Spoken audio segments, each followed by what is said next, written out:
Hello everyone, if you're new to my channel, consider liking and subscribing. It will make me feel wonderful if you do that. Thanks. By the way, I also have another Naruto and Luffy fanfiction channel. If you are interested, link is in the description. At the age of 15, Luffy dies. Due to an astronomical chance, a higher dimensional being and an individual from another universe, he gets a new life, infused with memories of a vastly different version of himself. Follow a self-aware Luffy as he navigates his messed-up world, armed with new knowledge, and tries his hardest to make everyone around him as joyful as possible. Adios. Chapter 1 Soul Plane Luffy was lying on his back with a blank look on his face, staring up into the dark, beautiful evening sky littered with numerous stars as he contemplated on how to get out of his current predicament. He had sea stone cuffs on his wrists which apparently sapped his rubber powers, had numerous cuts, burns and bruises all over his body, had been starved for weeks, and most importantly he was feeling the effects of the lethal poison he was fed a couple days prior. He had no idea what to do as he laid there barely able to move his body. If it was an enemy, he could just punch them, and if that didn't work, just keep punching them until he won. No matter how badly he got injured, he would just keep fighting until the other person went down. But for poison, he had no idea what he could do. He was already in a weakened state due to cumulative effects of sea stone cuffs, wounds and starvation, but now with the addition of a lethal poison, he didn't see any way out. He was dying and he had no idea how to survive. Luffy tried to move his head, but barely managed to move it a few centimeters with great effort, and he darted his eyes looking around himself to see if he could find anything or anyone that could help him. He was lying on a grassy plain, but it wasn't green. Instead, it was dyed red with the blood of all the other dying people lying there just like him. They were all battered, burned, cut, starved, bruised, and would soon lose their life, just like him. Most of the others around him were already dead, and some of the few that were still alive or relatively uninjured were just staring at nothing and had an empty, hollow look in their eyes. Luffy recognized that look. He had seen it on some people in Grade Terminal over the years. The look of someone who had given up on life and were just waiting for death. He didn't like it one bit. He was a firm believer of, you don't give up on living and fight until the very end, but he understood why they had that look though.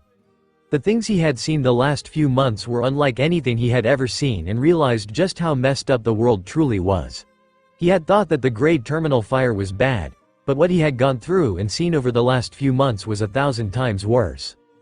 Luffy lifted his gaze back up to the sky after seeing that there was no one around that could help him, and saw the top of a magnificent castle to his right. He could also make out sounds of a party going on. Party. Meat. There would be lots of meat there.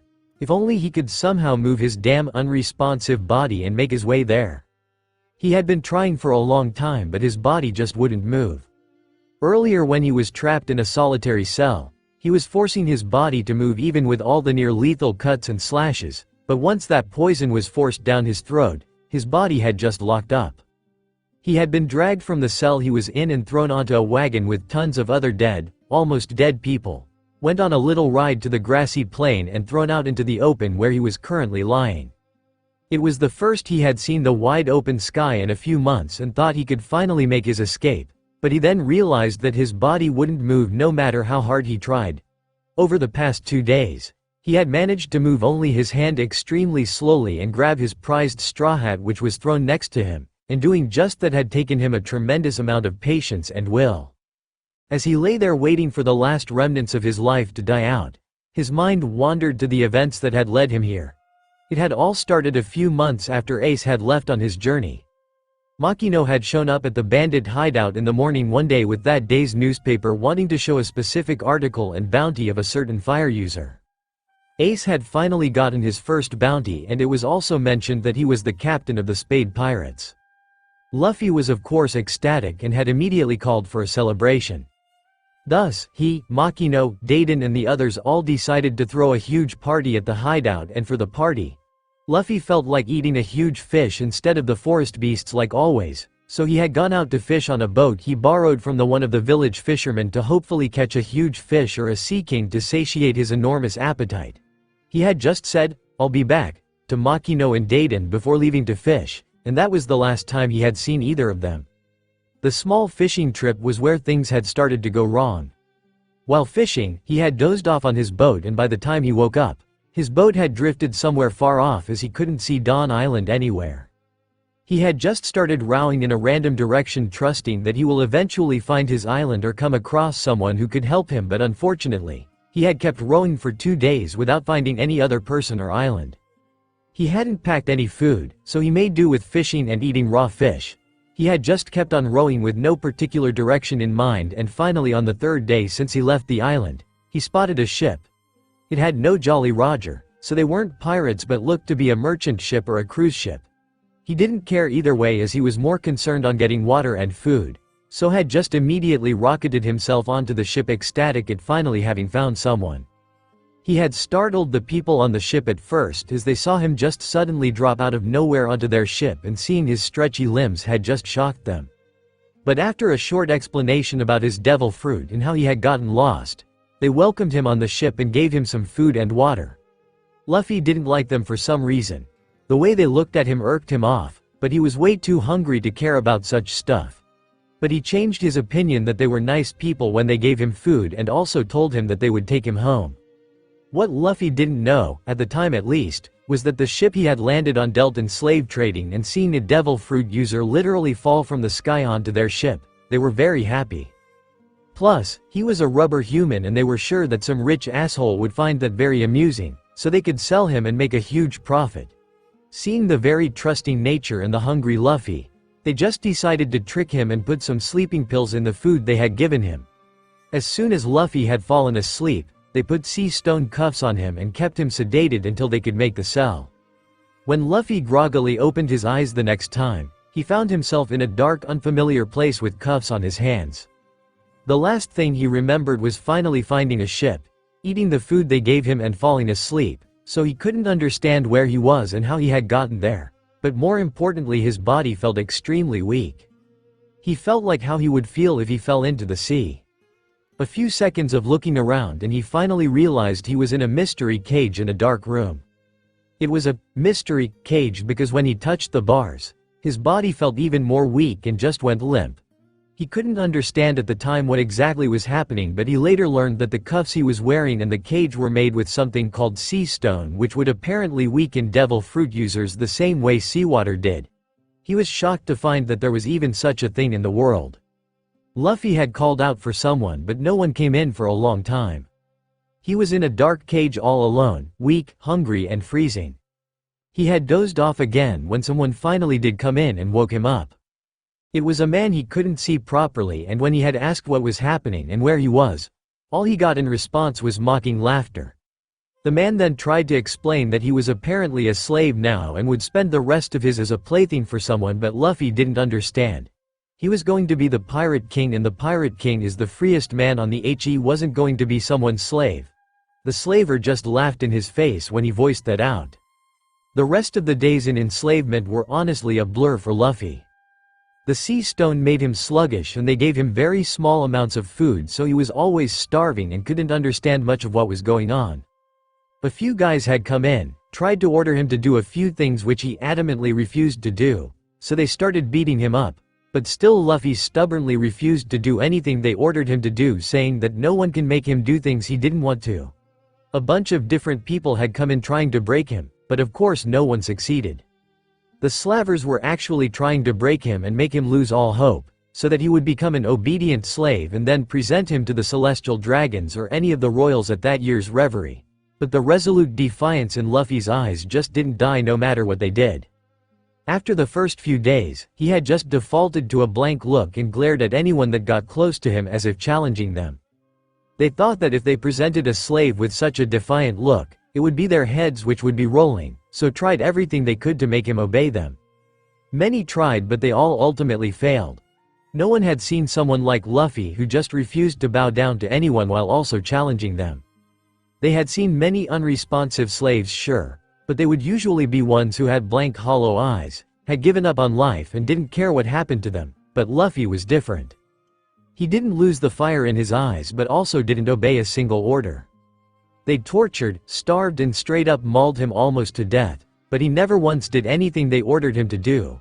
It was simple at first, but when he didn't obey anyone for a week, a couple of slavers took it as a challenge upon themselves to break him, and pretty soon, it became a game of sorts among all of them to see who could break him first. So, they made sure to keep him barely alive and made it their mission to break him. Luffy didn't know anything though. All he knew was some assholes were trying to order him around in hell if he was going to listen to them. He would rather die than obey them, and when they did things like press a gun to his forehead threatening to shoot if he didn't do something, he pressed his forehead closer to the gun, looked into their eyes and dared them to shoot. That pissed them off the most though, and would beat him almost to death, but then would treat him just enough to keep him alive. The only times he almost broke was when they offered him food if he did something they ordered, but he had managed to stay strong.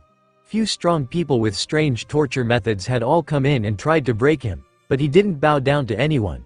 He didn't understand why they just didn't kill him and be done with, but what he didn't know was that it had become a challenging game for all the slavers. Luffy saw a lot of strange people during his days in that lonely dark cage. Some rich noble type people, who reminded him a lot of the assholes in Goa, had come in to take a look at him like he was an animal at a zoo, and even some strange people in actual bubble helmets. His hellish daily routine of being tortured broke one day when he had seen and laughed at a woman wearing a bubble helmet saying how funny she looked. That had somehow pissed her off, and his life became more hellish from then onward. The bubble helmet wearing woman had glared at Luffy when he laughed at her and then said some things to the slavers, who bowed down and nodded like a dog to everything she said. And soon, Luffy was finally taken out of the cage and brought to the outside where he finally saw where he was. It was a large underground chamber with multiple cages lined up in multiple rows with all sorts of people inside the cages. As he was dragged along the corridor, he observed all the others in the cages. There were lots of humans, but also, for the first time in his life, he saw fishmen, animal-like people, people with long legs and long arms, and even one mermaid. And they all had one thing in common. They had a defeated and hollow look in their eyes, as if they had given up on life. He wanted to talk and ask for information from them, but he was being dragged by two people with lots of others guarding him, so couldn't do much. He was soon brought into a fancy-looking room where the woman in the bubble helmet was sitting with a few other women, also in bubble helmets, while soldier-like stoic men were standing behind them. Luffy spent less than a week with the weird bubble helmet-wearing woman and her apparent equally weird bubble helmet-wearing friends, and the things they did to him during those days were the worst things anyone had done to him since he was caught. They treated him like a rag doll while laughing and giggling the whole time, and did unspeakable horrors upon his body and mind. From burning, stabbing, taunting him by throwing food to the ground and telling him lick it off the ground, humiliating him by throwing rotten food on him, making him watch as they ate and wasted food, stepping on him with sharp heels, making him fight other slaves, making him a steed, whipping him, and so on. What baffled Luffy the most was when a little girl, barely 10 years old, in a similar bubble helmet and clothes had come in and started stabbing and burning him while taunting him just like the other women, all the while laughing and giggling as if she was playing with toys. He was further baffled when 3 more children came in and treated him in a similar fashion. Luffy had looked into the eyes of the soldiers holding him down while the women and children did things to him, and they all had blank steely looks in their eyes. That was enough for him to understand this was a regular and normal thing for them.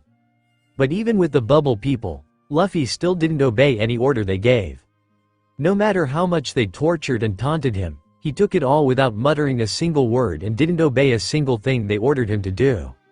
He didn't crawl a single step when they treated him as a steed. He didn't move a single muscle when they asked him to fight other slaves and just let himself get beaten up. He didn't break when delicious-looking food was thrown on him and he could smell the delicious food just millimeters away from his mouth.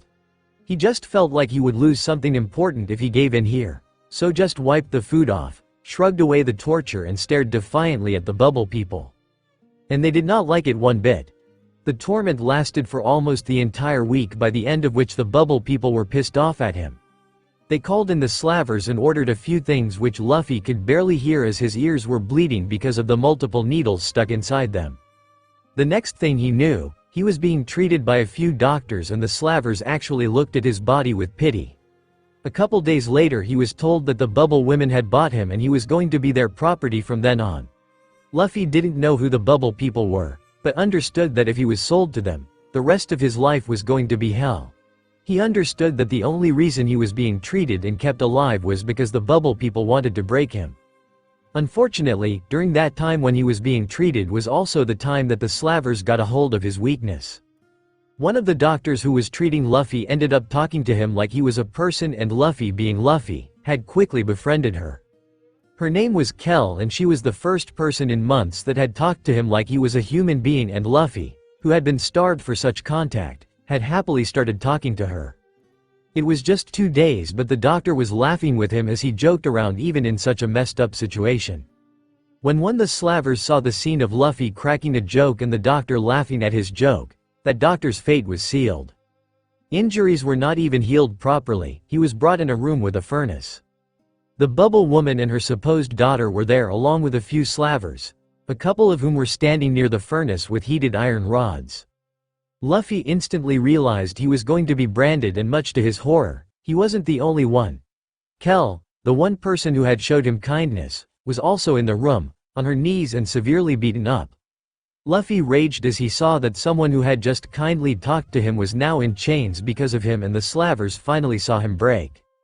He struggled against all the men holding him as he screamed in anger when he saw that the slavers were torturing Kel and heard her gut-wrenching screams. He was being held down by multiple people, so he couldn't do much.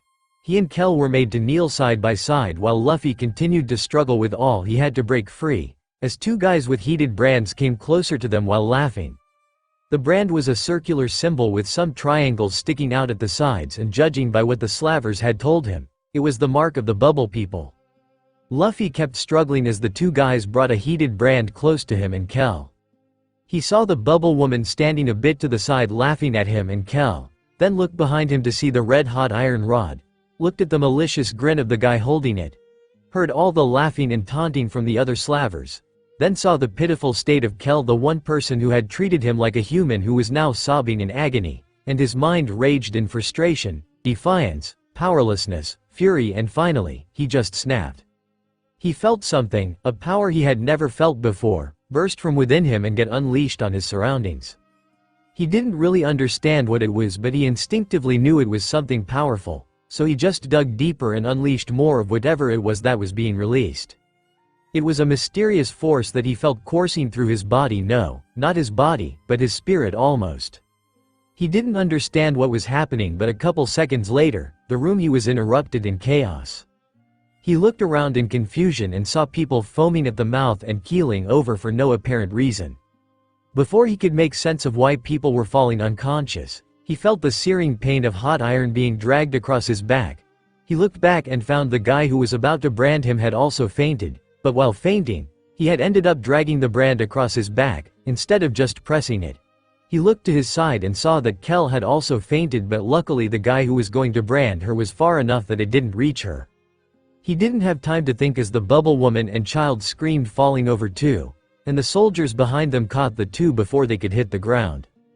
Luffy looked around the room and found that more than half of the people had fainted for some reason. He didn't understand what was happening, but he saw his chance to escape. He grabbed Kel and dashed to the door in all the chaos as the ones who were still conscious were trying to look around for the enemy that had seemingly made half the people in the room collapse.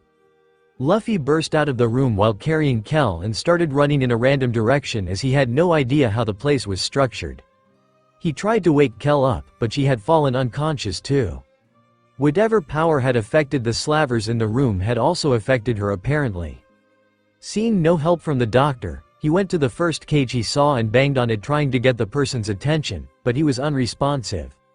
He went around to the other cages too, but no one gave him a response other than a simple uninterested glance. He yelled at them in frustration, but no one responded. The other slavers were quickly alerted and thus began the chase. Luffy ran around causing chaos in the underground space with slavers chasing after him. He looked for a kitchen or any place where he could find food to fill his stomach first and get his energy back, but couldn't find any place where they kept food. He kept asking the people in the cages for help, but not one person did anything more than spare him a glance. Luffy had been starved for months with only morsels of food thrown at him now and then, so he had no energy to fight an entire slave base. He was already in a very weakened state because of sea stone, torture and starvation, so couldn't keep running for long. And with the burden of carrying another person, He couldn't put up much of a fight and was soon caught. A bunch of nets made of sea stone were thrown on him, and his first escape attempt failed. For some reason though, the slavers had been trying to capture him and made damn sure not to kill him, which confused Luffy. He and Kel were brought to a room where all the slavers had also gathered, and Luffy thought they were going to continue the branding, but he could see that the slavers themselves were insanely terrified for some reason Luffy didn't understand. They were apparently waiting for the bubble woman to regain consciousness in another room. A few hours later, where the slavers had looked like they were waiting for a death verdict, one of the soldiers guarding the bubble woman walked in the room and told them that their master, the bubble woman, had lost interest in doing business with the slavers and as a result, lost interest in buying Luffy too.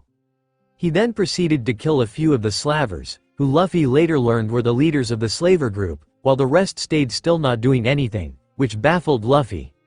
The soldier killed pretty much all the slavers who were in the room during the branding and a few more, and then just left. Luffy later learned that the leaders were all killed because they had let the bubble woman get hurt while in their facility. Kel hadn't woken up even after the bubble woman and their soldiers went away, and she was separated from him and taken somewhere. Luffy, on the other hand, was enslaved again and put in a solitary cage, and the slavers that were still left alive were extremely pissed off at him for causing their leaders to be killed. They didn't really know who had caused the people in the room to faint, but since it had happened during his branding, they all blamed Luffy. So, instead of killing him like the bubble woman had apparently ordered, they hid him, deciding to make him an example and prolong his torture for as long as possible before killing him. From then on, his torture was tripled and was also done in front of an audience.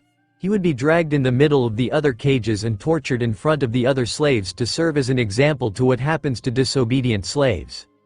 This was a boon to Luffy though, as he wasn't in solitary confinement anymore and could see more people, no matter how uncooperative they were. Luffy also saw that Kel was now in a cage too, battered and bruised with a hollow look in her eyes. He had caught her eyes a few times, but she always averted her gaze, seemingly not wanting to acknowledge him. He realized she was probably mad at him as he was the reason she was made a slave in the first place, and felt extremely guilty. 2 weeks later, Luffy led his second escape attempt, this time more successful than the last time, but this too had ultimately failed. He had freed a lot of slaves including Kel, and it was a glorious escape attempt in which a lot of slavers had lost their lives. Luffy had managed to help Kel and a few others escape, but unfortunately, he himself wasn't able to escape successfully.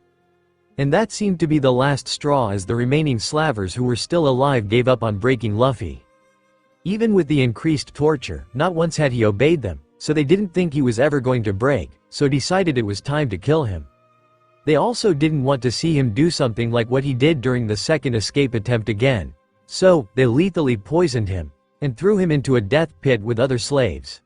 He wasn't be able to move his body because of the poison, and it would slowly kill him over several days.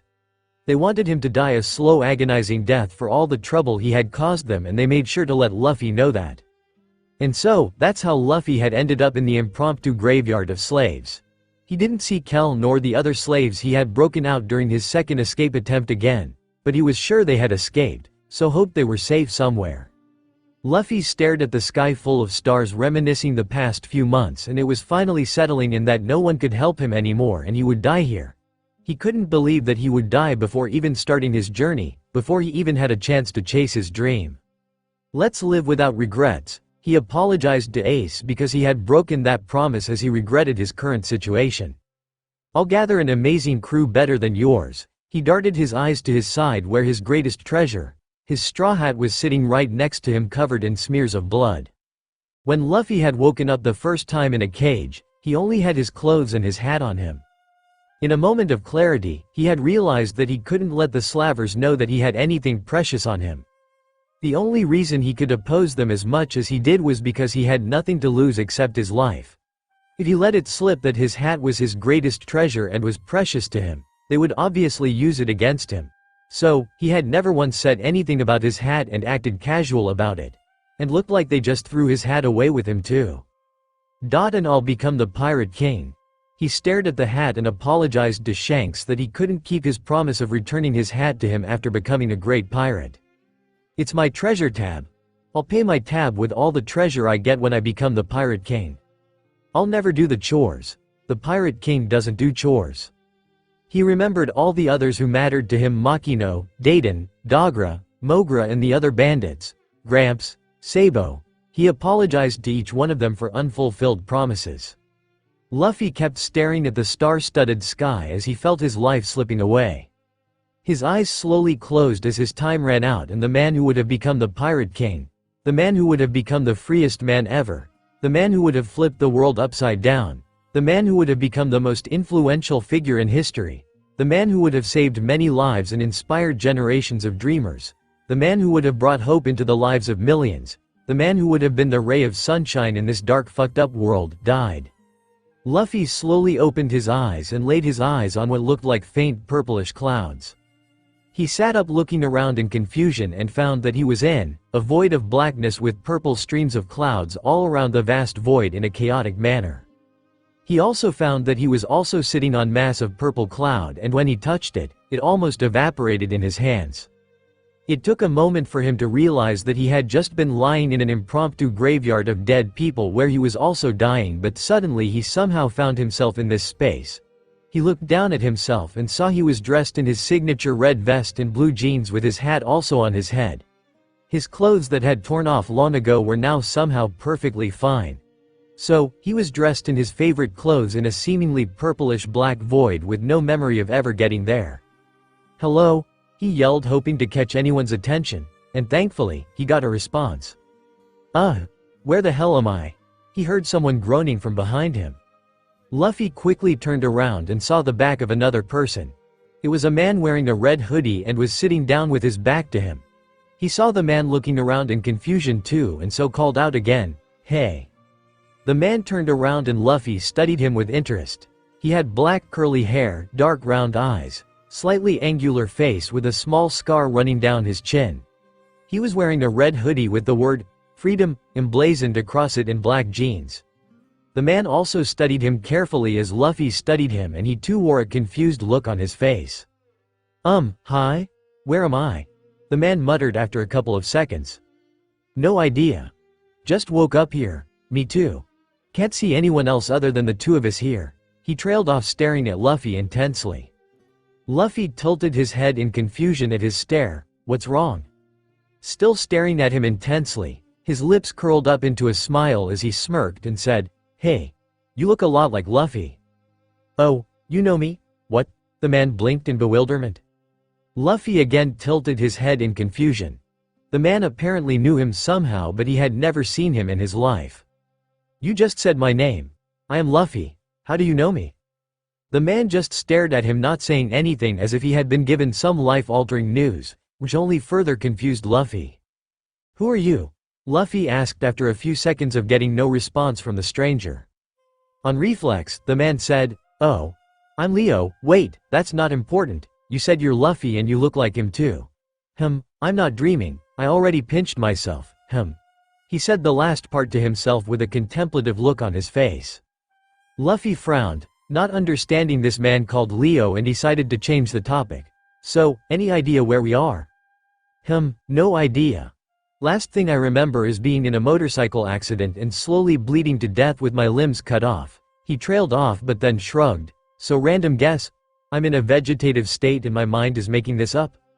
"Ooh, I was dying too." "And what's vegetable state? And what do you mean by your mind making this up? Is this like Uda's power?" "Wow.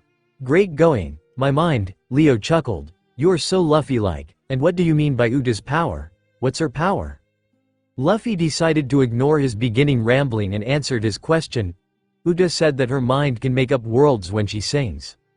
"Make up worlds? The hell does that mean?" "No idea. But I've been in her world before. She could fly and make amazing tasty food." The movie isn't released yet, so I don't know her powers. "So, my mind is making up random stuff?" Leo questioned with a pondering look. Luffy frowned, not understanding what he was rambling about. "You're confusing." "Hey, I'm just as surprised as you by all this." "Well, how do you know me?" "Why wouldn't I know you? I've been watching you for over a decade now. I fucking love One Piece and love you as a character. We're kinda similar, you know. So I guess I just click a lot with you. If I lived in a world such as yours, I'm pretty sure I would set out to be a pirate king too," Leo said happily. Luffy didn't understand most of his words, but he concentrated on the "I love One Piece" part. Wait, you love the One Piece? That means you found it already? Doesn't that mean you're already the Pirate King? No wait. I don't know what the One Piece is exactly. Although there are lots of theories. Leo trailed off contemplatively with a hand on his chin. Luffy was even more confused now. Leo was making no sense. His face scrunched up as he crossed his arms and attempted to process what Leo was saying. He loves the One Piece, but doesn't know what it is. We're similar. He wants to be Pirate King too. Damn, another rival. But he knows me from somewhere. He's been watching me over for a decade. How? How does he know me? Did I meet him somewhere? Thankfully, before steam could start rising out of his head from thinking too much, another voice popped up. Oh, what's this? What's this? Came a very excited voice from seemingly nowhere. Leo and Luffy started looking around to see where the voice was coming from but couldn't find anyone. Suddenly, streams of white light came out of seemingly nothing and coalesced into a white humanoid body. The new person. If it could even be called cal or facial features except for a thin line where his mouth was supposed to be. Whoa, a ghost! Luffy exclaimed with excitement. Ooh, truth from Full Metal Alchemist. Leo grinned wide. Wow, my mind sure is a great place. But why truth though? I want Winry or Edward to show up. Luffy went silent, not knowing what the heck Leo was talking about, but since he seemed to recognize the figure, he waited to see what the ghost was going to say. Meanwhile, the white figure just studied Leo and Luffy for a few moments before gasping. "Ooh, I know what's happening. It's the same soul resonance effect." "The what?" Luffy and Leo asked. "Same soul resonance. Very rare, but it happens once in a billion years or so." Still seeing the blank look on Leo and Luffy's faces, the white figure continued. "It happens when the same soul dies in two different universes at around the same meridian at the same point in time while on the same axis." There was a brief silence as the two didn't understand anything the white figure said. "So what you're saying is, we're not in my mind?" Leo finally asked, breaking the silence. "No, we're not, huh? Who are you then? You look like truth." "Don't know what you mean by truth, but I'm just a being living in a higher dimension compared to yours. Just call me White. I was just passing by when I felt a strange vibration from this direction, so decided to check it out. And I found you two trapped here." "I don't get anything." Luffy whined, completely lost on what the ghost was saying and gave up on figuring out what was happening. He just waited to see if Leo or White would explain it in simpler terms. Leo, on the other hand, seemed to understand at least a bit of what White had said, as he looked like he was thinking, and after a while, finally said, "Okay, a few questions. First, you're a being from a higher dimension. How does that? Whoa, you know what? I'm sure whatever you say will go right over my head." "Smart," White said, giving a thumbs up. Leo then pointed at himself and Luffy. "Okay, so you're telling me that we're both souls from different universes who are dead? Almost dead. You're just outside the soul plane. Soul plane is where souls from every universe go after they die. Both of your souls were ascending to the soul plane at the same time and axis, so your souls resonated with one another and kinda trapped you in this buffer space just outside the soul plane. It's just a temporary phenomenon, so no need to worry. The resonance effect will pass in a few hours and you'll ascend to the soul plane completely and truly die." "I see," Leo nodded his head sagely. "So we are in fact dead, and also we're both also from different universes, huh?" "Yep, so this is like the afterlife?" Luffy asked. "Pretty much, yeah, and we're from different universes?" Luffy asked, confused. "Different world? Different reality?" Leo offered, hoping he could understand that. "So, like an alert reality? Alternate reality, yes," Leo said, sweat dropping. "Wow, that's so cool. Sabo told me about such a story once," Luffy exclaimed with shining eyes. Leo looked at Luffy with amusement before pointing at him and turning to White. "So why is Luffy here?" "He's dead too, obviously," White stated simply. No, I mean, why is Luffy, the fictional character, here?" "Hey, I'm not fictional," Luffy protested. "Fictional?" White looked confused before he went up to Leo and touched his forehead. He gave a yelp of surprise, then immediately went to Luffy and touched his forehead too before he started laughing maniacally. "PFFTTT, oh boy. This is amazing, ha ha ha ha ha ha." Leo and Luffy just sat there staring at the cackling humanoid madman. then looked at each other, shrugged conveying that they had no idea why he was laughing and then focused their gazes back on White. After a full minute, White finally composed himself. "Explain. Now." Leo demanded. Okay, PFF'd. "Now that I got that out of my system, let me explain. You guys are both from vastly different worlds with different world histories, physical rules, and much more. As a small and simple example, in your world," White pointed to Leo, "the landmass split into 7 and formed the 7 continents you know of." Then pointing at Luffy he continued, "While in your world, the landmass just formed a sort of ring around the world and formed the red line." He then pointed to both of them, "But you're both essentially the same souls." "How can we both be the same?" Luffy asked. He barely understood any of his words, so concentrated on things he could understand. "Every soul has to be born in every iteration of the universe. Yours just happened to be born in a world where the red line, grand line and devil fruits exist, and Leo just happened to be born in a world with 7 continents. The technology is mass-produced and the world is connected.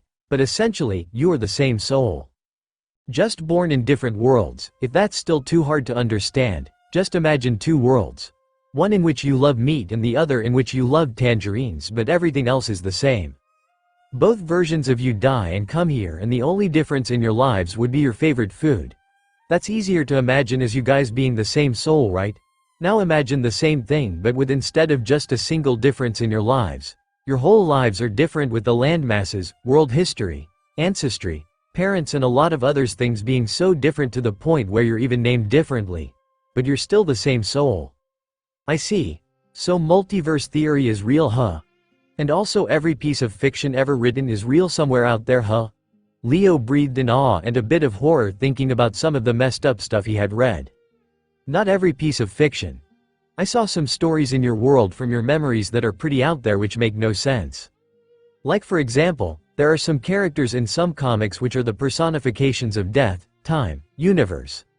That's just inaccurate in any sense of reality. Plus entropy also plays a role. In Leo's world, devil fruits just aren't possible because the world is stabler and physics isn't that malleable. But in Luffy's world, physics is relatively more loose, thus making stuff like devil fruits and hockey possible." Leo nodded sagely at that. Some stories introduced God too, so such stories couldn't possibly exist. "So, I'm Luffy in another universe, huh?" Leo trailed off staring at Luffy in awe. "And this guy is the Luffy, wow." Luffy of course still didn't understand. "I still don't get it. If I understood correctly, you're saying we're both from different worlds, right? But then, why do you know me? If we're in different worlds, you shouldn't know me. And why do you keep calling me fictional?" he asked with a puzzled look on his face. He clearly hadn't understood a majority of the things that were said, and had just latched onto simple concepts like they were from different worlds. Leo chuckled at that. "Because in my world, there's a comic book called One Piece where the main protagonist Monkey D. Luffy sets out to sea to achieve his dream of becoming the Pirate King," Leo declared everentially. "I was an avid fan and watched your journey up to Wano." Luffy's eyes widened with shock as he gaped at Leo with disbelief. White hastily added, "And that's the funny part here. This same soul resonance has happened before for others, but they were in fairly similar worlds or some in widely different worlds too. But, I have never seen or even heard of a situation where one person's world is a fictional story and the other. Ha ha ha ha ha ha ha. I'm a comic book character? Wow, so cool," Luffy exclaimed excitedly with shining eyes but did a complete 180 a second later as his face scrunched up in confusion. "But wait, I didn't even set out yet. So, how come you saw my journey? I died before I reached 17. "What?" Leo yelled shocked. "How old are you right now? How did you die?" "I'm 15. Some mean guys kidnapped me and kept me locked up for a long time. They beat me up and make me a slave. I obviously didn't listen to a single thing they said, and a couple days ago, they just fed me some poison and threw me out in a pit, where I died." "There are multiple iterations of your world," White explained. "Multiverse theory, remember? In some other world, that world's Luffy already set out and had all the adventures that is described in the comic book from Leo's world. In your specific world, you died before you even started your journey." "No fair." Luffy whined with a pout. Leo, on the other hand, was having a mental breakdown. "Oh no, your world is doomed. So many people die because you're not there. He teared up thinking about all the people Luffy helps throughout his journey and buried his face in his hands. Oh God, what will happen to Nami, Robin, Brook, all the countries you save? Oh God, oh no? Seeing Leo tearing up, Luffy got alarmed and also curious about his supposed journey. What happens? Leo, with tears running down his face, began, "You affect and save so many lives, you know. First off, all your crewmates. They didn't have such good lives before you dropped in. You saved them one by one, bringing hope into their lives." Leo started remembering most of the crew's backstories and felt even more sad. After taking a moment to calm himself, he continued, "And that's just your crew. You go on to save so many countries and the people you befriended along the way. And oh God, Ace and Sabo, they both would be devastated." Luffy was feeling extremely bad now. He apparently would have ended up making a lot of friends and they are in trouble judging by what Leo said. He felt guilt rising up in his chest as he had let them all down. Ace and Sabo would be sad too. And Sabo? Wait, Sabo? Wait, Sabo? He's already dead. Why would he be devastated? Ah no, Sabo's still alive. You'll find out, would have found out in the future. He has lost his memories, so that's why he hadn't contacted you guys yet. He would have come to meet you after he gets his memories back because of Ace's death. Leo stopped himself before he went further, realizing what he was about to say. He doesn't know his crew in the future yet, so it shouldn't affect him that much, but he knows Ace. If he realized Ace dies, then he would lose it. Let's not burden him with such knowledge just before he dies. Thankfully Luffy was still caught on the fact that Sabo was alive to realize Leo's slip-up. That's great. Now, Ace won't be all alone. He still has Sabo. Still thinking about others, uncaring of his own death, Leo thought with a small smile. "Tell me more." Luffy excitedly perked up after some time. "I'm not gonna live it, but I still want to know my adventure." White clapped his hands, getting both their attention. "If you want to, you can just share your memories. Just touch each other's forehead and the memories will flow to the other person." Luffy was curious about this other world and the supposed comic book about his own life story, so he was up for it and nodded instantly, looking excitedly at Leo. But Leo was a bit hesitant. He didn't want to burden Luffy with knowing about all the lives depending on him in his last moments, as he would obviously feel extremely guilty for letting them all down, and Ace's death was also a factor. Seeing his hesitant look, White spoke up. "It's his life. He has the right to know. But, if you're thinking that I would feel guilty because I let down all my crew and all the people I save, then you're right. But I don't care. It's my responsibility, and I did let them down. At least let me know who they are." Leo looked stunned at Luffy before his lips curled up into a smile. Damn idiot is so perceptive when it comes to people. He thought about it for a second more, and looking at Luffy, who gave him a serious, reassuring smile, he sighed and agreed to it, albeit a bit reluctantly. They both moved forwards and brought their foreheads together. A yellow spark of electricity passed at the point of contact as all memories of each person flowed into the other, and they slumped down the next second.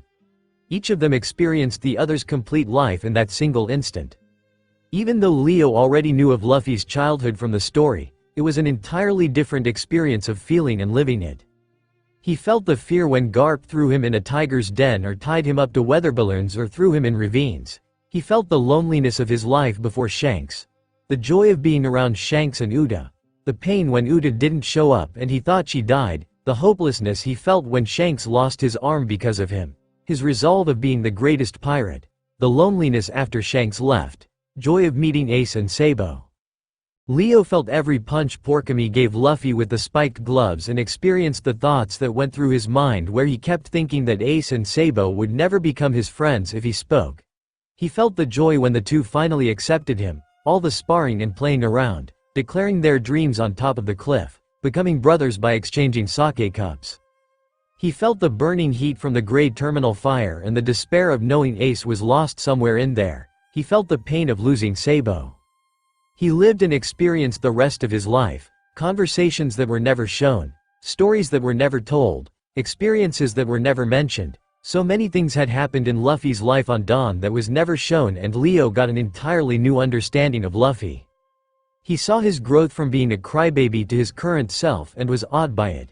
Luffy was a very unique individual whose thought processes was very different from what Leo himself knew, and experiencing all of Luffy's thoughts and views on many matters gave him a deeper understanding of how Luffy worked. Leo also experienced all the training Luffy put himself through, and Leo could also now do everything Luffy could do. His physical strength wouldn't change obviously, but techniques, battle tactics and mental discipline was all now integrated into Leo, and he truly realized that Luffy was a genius in battle. And when he experienced what Luffy experienced when the slavers had caught him and tortured him endlessly for months, he lost it and started screaming and tearing up in pain, rage and sadness. Luffy was awed by Leo's life. His world was very different, and seeing Leo's perspective and growth as he went through his life was a fantastic experience for Luffy. Leo was an orphan who grew up in an orphanage until he was 18, when he finally got his own job and a place to live in. Leo had to grow up very quick as he had no one to depend on for monetary matters nor take care of him. Luffy had never really thought much of money as he just stole it, but in Leo's life, it was everything. His world also had compulsory education, so Luffy also experienced school life and learned all the things he had never gotten a chance to learn in his own life. Math and science, which Luffy never understood other than the basic elementary stuff, he could now understand because Leo understood it. He learned the history and geography of their world, marveled by how they already had a world map using satellites and were even mapping the universe. The everyday technology which connected a majority of the world fascinated Luffy. The internet and smartphones were mind-boggling inventions that gobsmacked Luffy. All those functions in that tiny device with all the information in the world, access to tons of content from news to entertainment, movies, shows, video calling, social media apps, forums, chat rooms, music videos, comedy skits, science experiments, cat videos, too many things across various topics to experience, and pretty much anyone in Leo's world could access all that. And all the internet and meme culture was amazing to Luffy. In Leo's personal life, he was a born leader. Even when he was as young as 9 years old, he would take charge to take care of the younger kids in his orphanage. He was active in school activities, taking charges, and also a people person. He made lots and lots of friends, helping them out any chance he got. He also read a lot, be it fiction, non-fiction, fantasy, politics, science or philosophy. Leo dabbled in a wide variety of genres. Luffy never had any interest in reading because it seemed boring, but experiencing reading through Leo's memories gave Luffy an entirely new perspective. And then there were the tons of TV shows and movies Leo watched. The amount of entertainment in his world was baffling, as nothing like that was ever present in Luffy's world, at least not on Dawn Island. And Leo loved watching all sorts of shows, movies and anime. All the different lore and concepts of different fictional worlds amazed Luffy. It was like going on an adventure in different worlds, which he absolutely loved. One of the other things that Luffy absolutely loved about Leo's life was that he was a musician. Leo could play the piano and guitar very well and was very interested in music. He participated in school and local musical competitions and even won a few times. He went on to do masters in music in college too. He minored in human psychology as he was interested in that too, but he had mainly wanted to make a career in music. He had planned to join a music firm to make soundtracks for different movies, shows, and eventually become a music coordinator, but unfortunately had died before he could do anything serious. Then came Leo's dating life. Luffy never really paid any romantic attention to girls and didn't even really understand what sex was, but going through Leo's dating life was an interesting experience to say the least. Leo dated a few girls before finding the love of his life, Serena. She was a classmate at school and they had started off as friends, which had soon evolved into something more. And Luffy experienced falling in love through Leo's memories, which was extremely weird. They dated for 3 years from when Leo was 17 to 20 and the two had a fantastic relationship. But then tragedy struck as Serena died, and that started Leo's destructive years, which Luffy absolutely hated to experience. Leo was lost and depressed after she died, and he had spiraled into drugs, alcohol, sex, and just didn't care much about life anymore. Experiencing all those dark feelings and moments during this part of Leo's life made Luffy uncomfortable, angry, sad, sympathetic, and he experienced loneliness again. He lost most of his friends and it was a horrible time in his life. And Luffy experienced everything as if it was his own life. Thankfully, Leo was able to come out of his destructive spiral after 18 months and chose to be better. He reformed himself, got clean, started paying more attention to his education and career, and was doing a very good job. Sadly, a year after he changed his life for the better, at age 22, he died in a motorcycle accident. And the main thing that had initiated this whole thing, the comic book and anime about his own life. Seeing himself in a comic book was surreal to say the least. Seeing himself animated on TV was even more surreal. One Piece was Leo's favorite, so he read the manga, watched the anime, laughed his ass off at the funny bits, bawled his eyes out at the sad bits, got angry at specific characters, for good justifiable reasons. Fuck you. Spandom, went on forums to discuss the story, theorized what happens next, argued with people who just didn't get the story, bought merch. Leo was obsessed with One Piece and he loved Luffy. And loving himself as if he was a different person was the strangest experience ever. Luffy saw his own would have been adventure in the form of a comic book and an anime with awe, reacting to it like it was just a fictional story. It wasn't finished yet as when Leo died, the manga was still ongoing. The latest chapter showed Luffy facing off against Kaido in Wano and he had unlocked Gear 5. As he went through his own adventure from Alvida's ship to Wano, Luffy felt extreme levels of guilt building up in his chest. He now understood what Leo meant by him affecting and saving so many lives, and he cursed himself for letting them all down. His world was fucked up to say the least, and he now understood so many things and knew of so many secrets of the world. And so many mysteries too. He thought he understood that the world was much more crueler when he was being tortured, but seeing all the things that happened in the story gave him a much better understanding of his own world. Living an entire person's life in an instant had left Luffy staring off into space in a daze as he processed all the memories, while it had left Leo also in a similar daze before the memories of the enslavement got processed and he got reduced to a writhing and angry mess. Ha, ha, those fucking celestial dragons. I want to fucking eviscerate them. Leo roared, panting hard, bringing Luffy back to his senses and finally see Leo trembling and suffering in pain. Are you okay?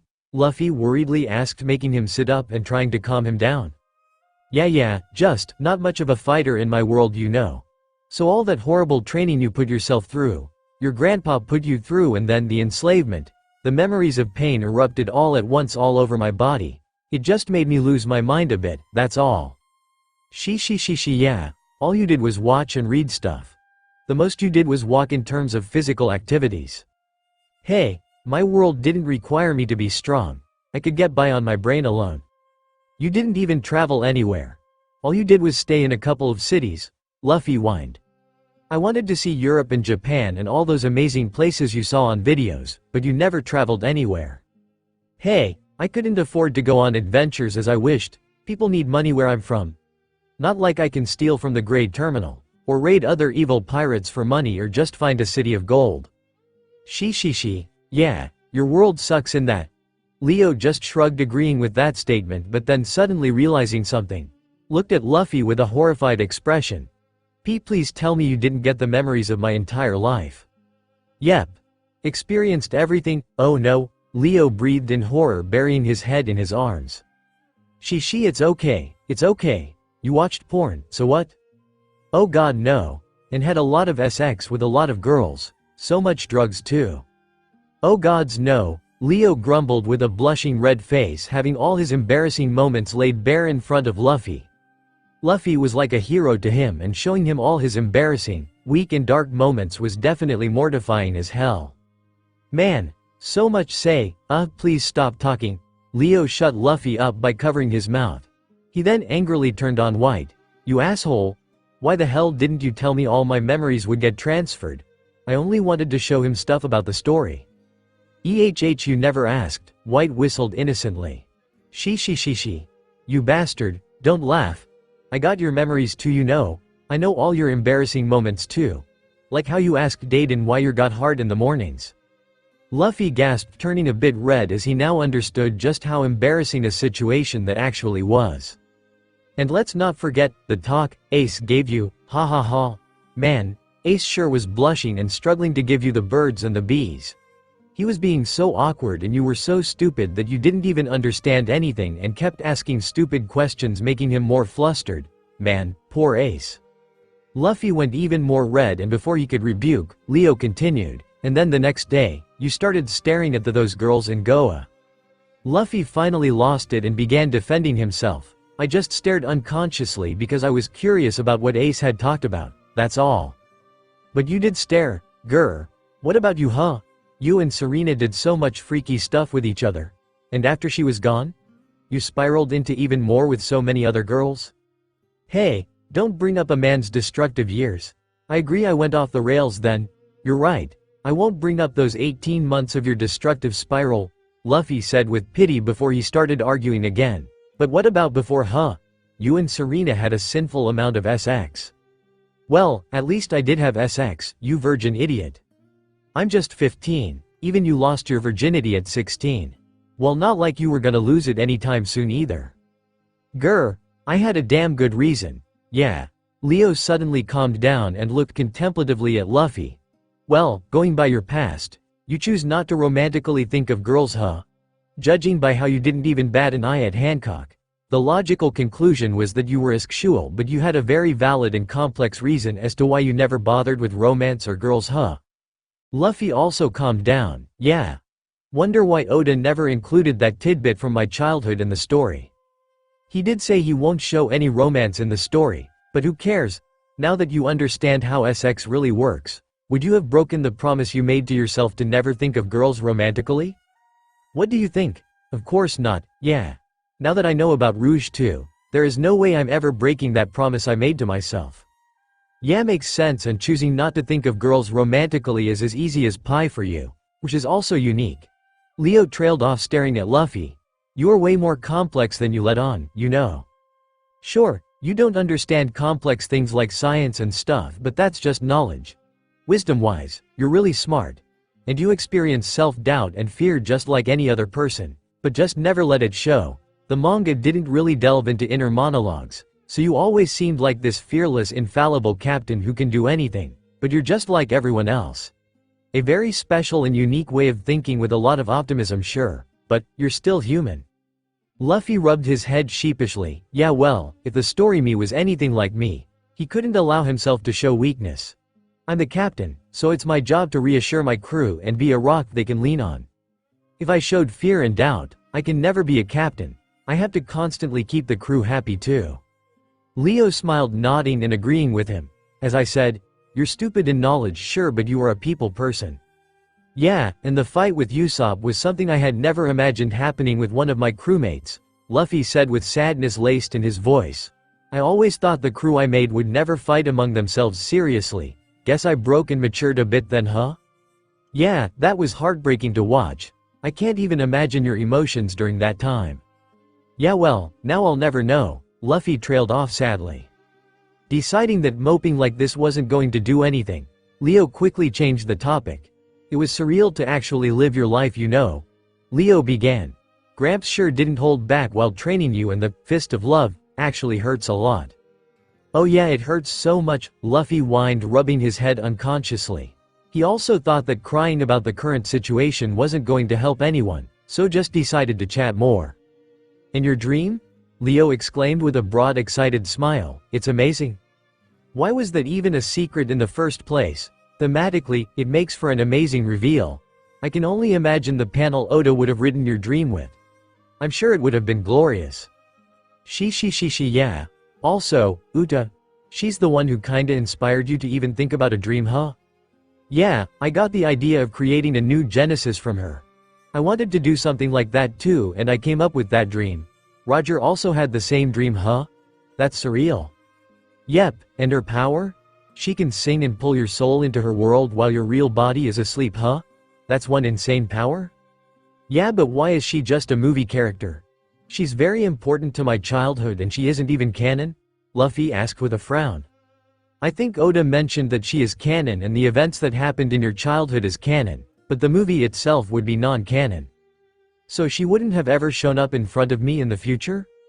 Nagori is real. White suddenly popped up in between them, startling both as they had forgotten he was even here. Wow, White, sorry, I had forgotten you were here, Leo apologized sheepishly. Yeah, sorry White. We were just too lost in each other's memories. It's fine, White waved it off dismissively. So what do you mean Nagori is real? Leo asked. Nagori was a filler anime character, right? Oh yeah. Both exclaimed in unison. Nagori was the old man the ASL brothers had met in Gray's terminal who had trained them for a while. But he was an anime-only character, so basically filler. But in Luffy's reality, he had actually met Nagori, so that might mean the other fillers could have been real too. So fillers are real too? Like APIs and the dragon? Rainbow Mist? They don't make sense in the context of the world though. Dragons in East Blue? And a space-time loop? They just don't make sense? Yeah, don't know about dragons in East Blue, but Rainbow Mist is probably not real, White replied with a hand on his chin. What? You don't know? Shouldn't you be an omnipotent being? Luffy asked. I'm a higher dimensional being. I'm not a god, there are trillions of universes out there, so of course I'm not gonna bother learning about all of them. Do you learn everything about every single cell in your body? No, right? It's the same for me. The only things I know about your world is what I saw from both your memories just now.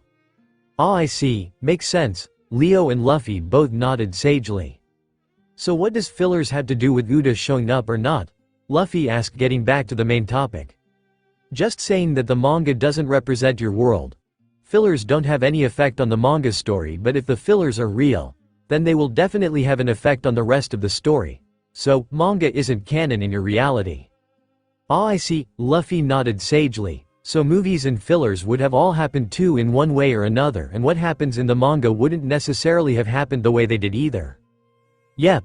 Damn, Luffy now understands things, huh? Just a few minutes ago, you were calling alternate reality as alter real T, PFF, haha. Jerk. Luffy yelled, dope slapping him. Leo kept up his mischievous grin and continued, you know, the more time I get to go through your memories, the more they're feeling like my memories. Luffy nodded, agreeing with him. Yeah, me too. It's feeling more and more like my memories now. Exactly. So, Leo drawled mischievously, if you think about it, you just lost your virginity. Luffy went beet red and lunged at Leo, intent of beating him up. Already expecting it, Leo jumped out of the way and started running around trying to escape his punches. Luffy in turn chased him. All the while Leo cackled with laughter and Luffy used a few choice words from Leo's world. This went on for a few minutes until White cleared his throat, and only then did Leo and Luffy stop. They had again forgotten about White, lost in their own world. They both apologized sheepishly and sat down again. So, how you holding up? Leo asked cautiously. He nor Luffy wanted to talk about this, but they just couldn't not acknowledge it. All the missed adventures and friends, and Ace. It's a lot to take in. Luffy let out a deep heavy sigh. What's going to happen to all of them now? They'll all either die or face a fate worse than death, and Ace, I don't know, if I wasn't dead or hadn't gotten all your memories too, I think I would have gone catatonic like I did in the story.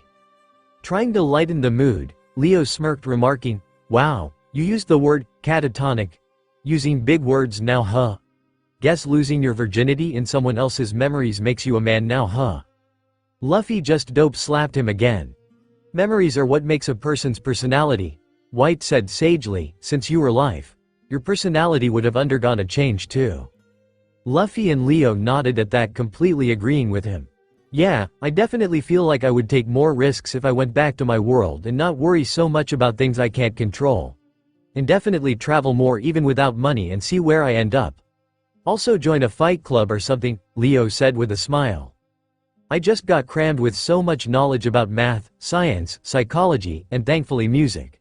I think I can now play the instruments you could, and so much movie, shows and anime knowledge, including my world's knowledge. And let's not forget the internet culture. I'm itching to make an obscure reference or a meme joke. Luffy said, chuckling. But I also feel I've matured a lot since you were mature for your age. I wouldn't do some of the stupid stuff I did in the story. Like punch a gigantic whale in the eye? White suggested with a chuckle. Or do that stupid pinwheel attack and get stuck in concrete, Leo added with a mischievous grin. Not realizing who Sogeking was, or ask Chiffon if she's big. And then ask her fucking baby if he's big, White and Leo started cackling. Luffy blushed in embarrassment and cursed them, jerks. Sorry, but you punching the whale actually led you to meet Crocus, got the log pose without which you would have died, and also met Vivi, so it wasn't a bad thing.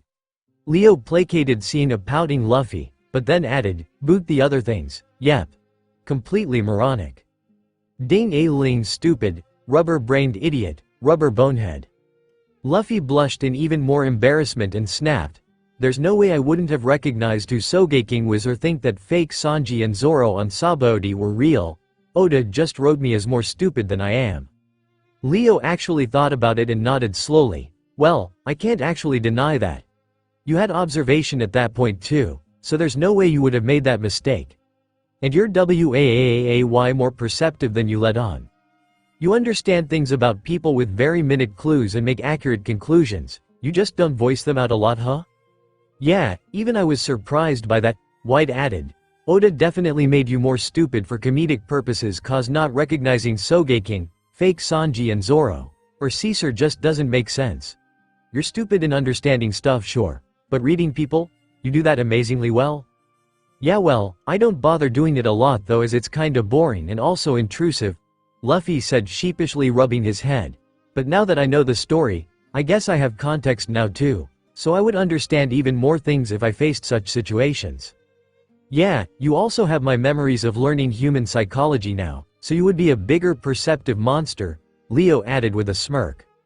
Leo and White teased Luffy a bit more about some of the stupid stuff he does in the story and after another laughing fit at a pouting and embarrassed Luffy, and a couple of bumps on Leo and White's head courtesy of Luffy's fists, conversation stopped and silence descended. Luffy and Leo were extremely worried about what would happen to Luffy's world, so they tried to joke around, but it was eating away at them that they couldn't do anything. They couldn't keep their minds off of the depressing and literal existential crisis they were facing. So how long till we die? Luffy asked breaking the silence. Around 3 more hours, I guess, White answered while scratching his chin. Anything we can do to hopefully live? Leo asked expectantly. Luffy at least should survive. It was just a story but experiencing Luffy's life made it so much more real. I can't imagine the horrors his crew and friends would face without him around. White thought for a moment before answering, trust me, I really want to help but I don't think I can do anything here. I can't interfere in the mortal world in any way that would help you in your current predicament. It would be like if you tried to help 2 microbes. You would just end up killing them as they're so small compared to you. Same thing with me and you as I'm on a much higher plane. Anything I try to do will just destroy your solar system. The only reason I'm even able to talk to you like this is because both of you are dying and are outside your universes near the soul plane. Your souls resonated with each other sending out a strong signal of sorts and thus I was able to find you and talk to you guys. I could help and interfere in your universe with tools but it will take at least a month to set up. Like think of helping microbes using micron microscopes and lasers but it takes time to gather those materials right? Same with me. I don't have the right tools to interfere in your universe on such short notice, and once you completely ascend to the soul plane, even if I pull you out, you won't be able to go back to your universe as souls who have integrated into the soul plane even once aren't allowed to go back to any universe. Luffy and Leo didn't understand much of what he said, but basically inferred that he couldn't interfere. Best I can do is push you back into your universes but you're both dying, so you'll soon just come back here again. You need help from someone in your world to treat you and only then can you survive. I can also transfer one of yours time to the other. Basically giving more time to one of you by sacrificing the other. But Luffy's poisoned and Leo's bleeding out with cut limbs on a lonely road. Even with extra time, I don't think either of you can survive.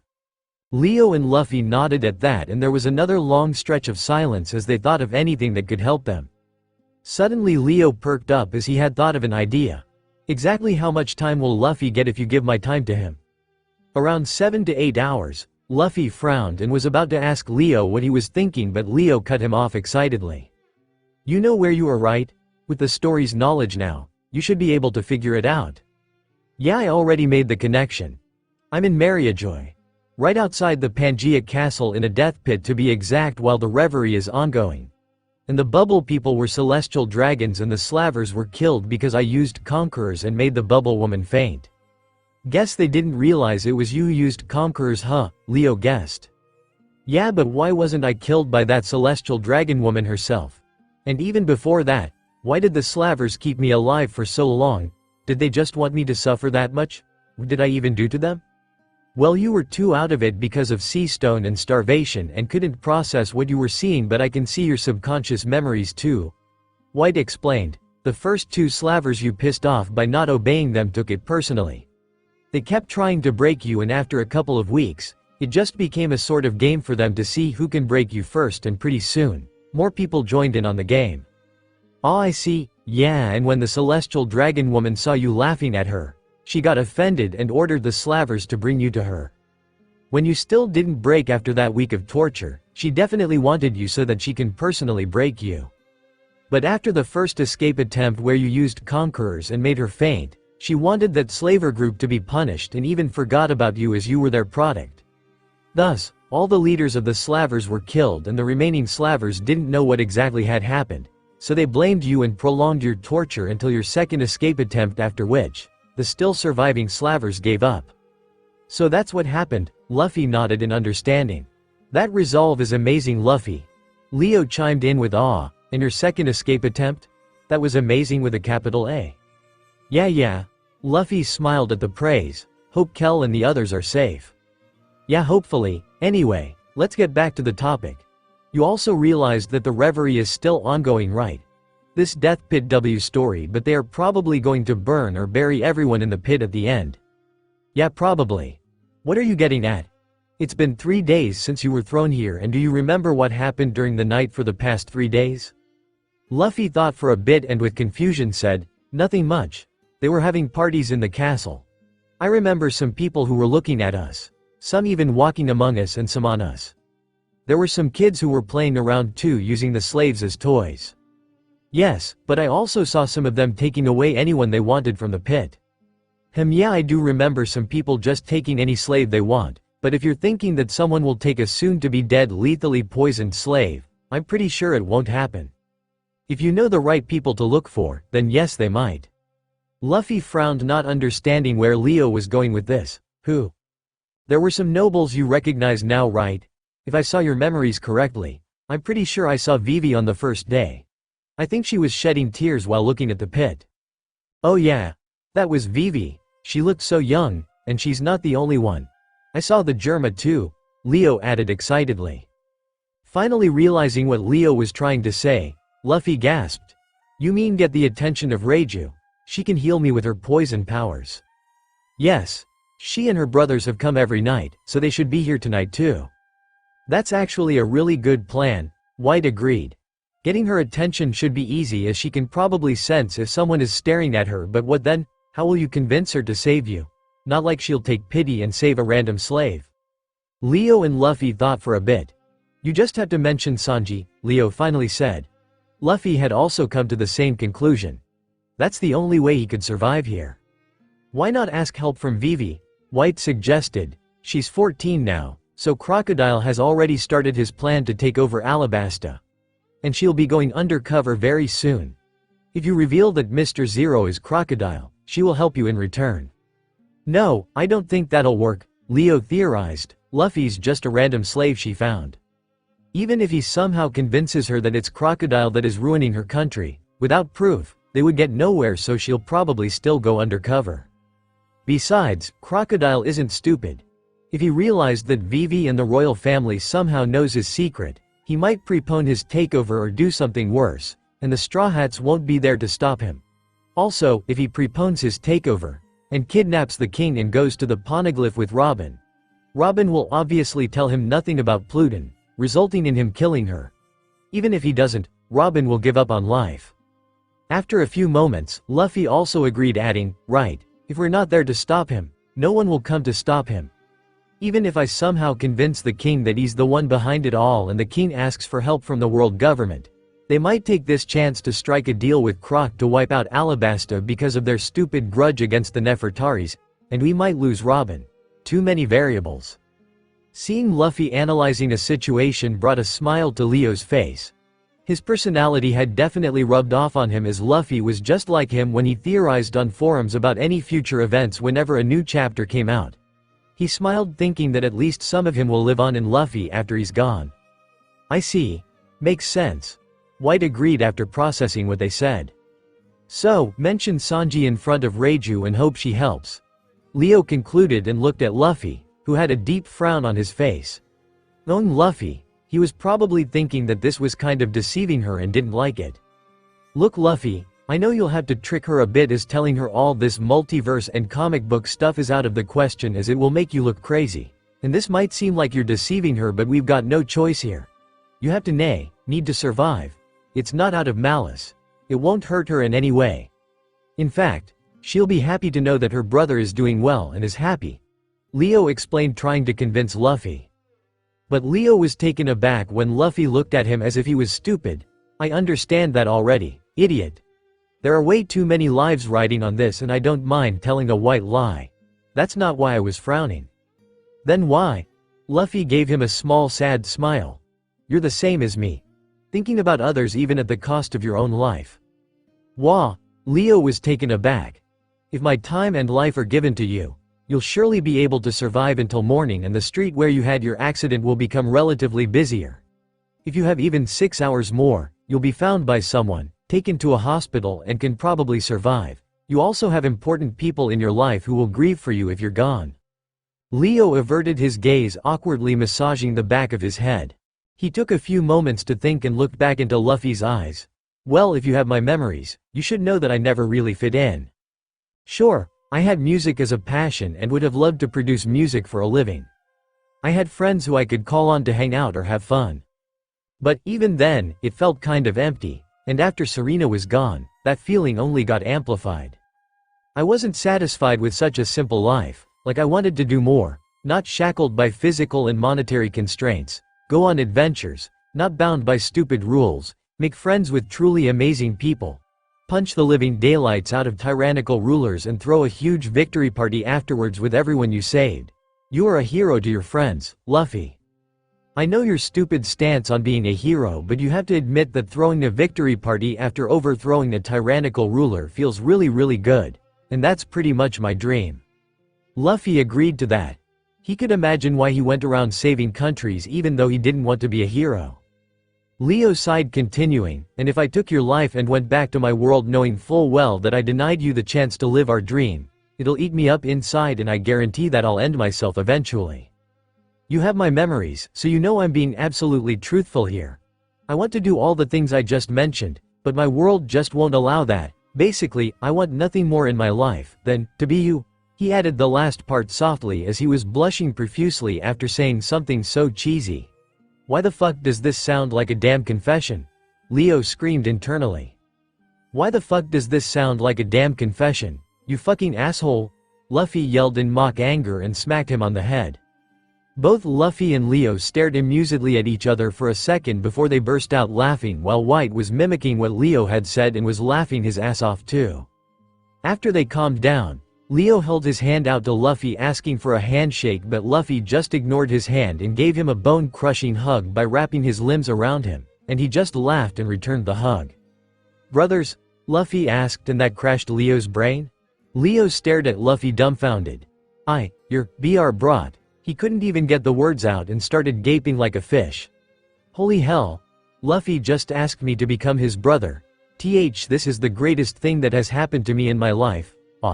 But I'm already dead. Haha, dead joke. Sorry Brook for stealing your shtick.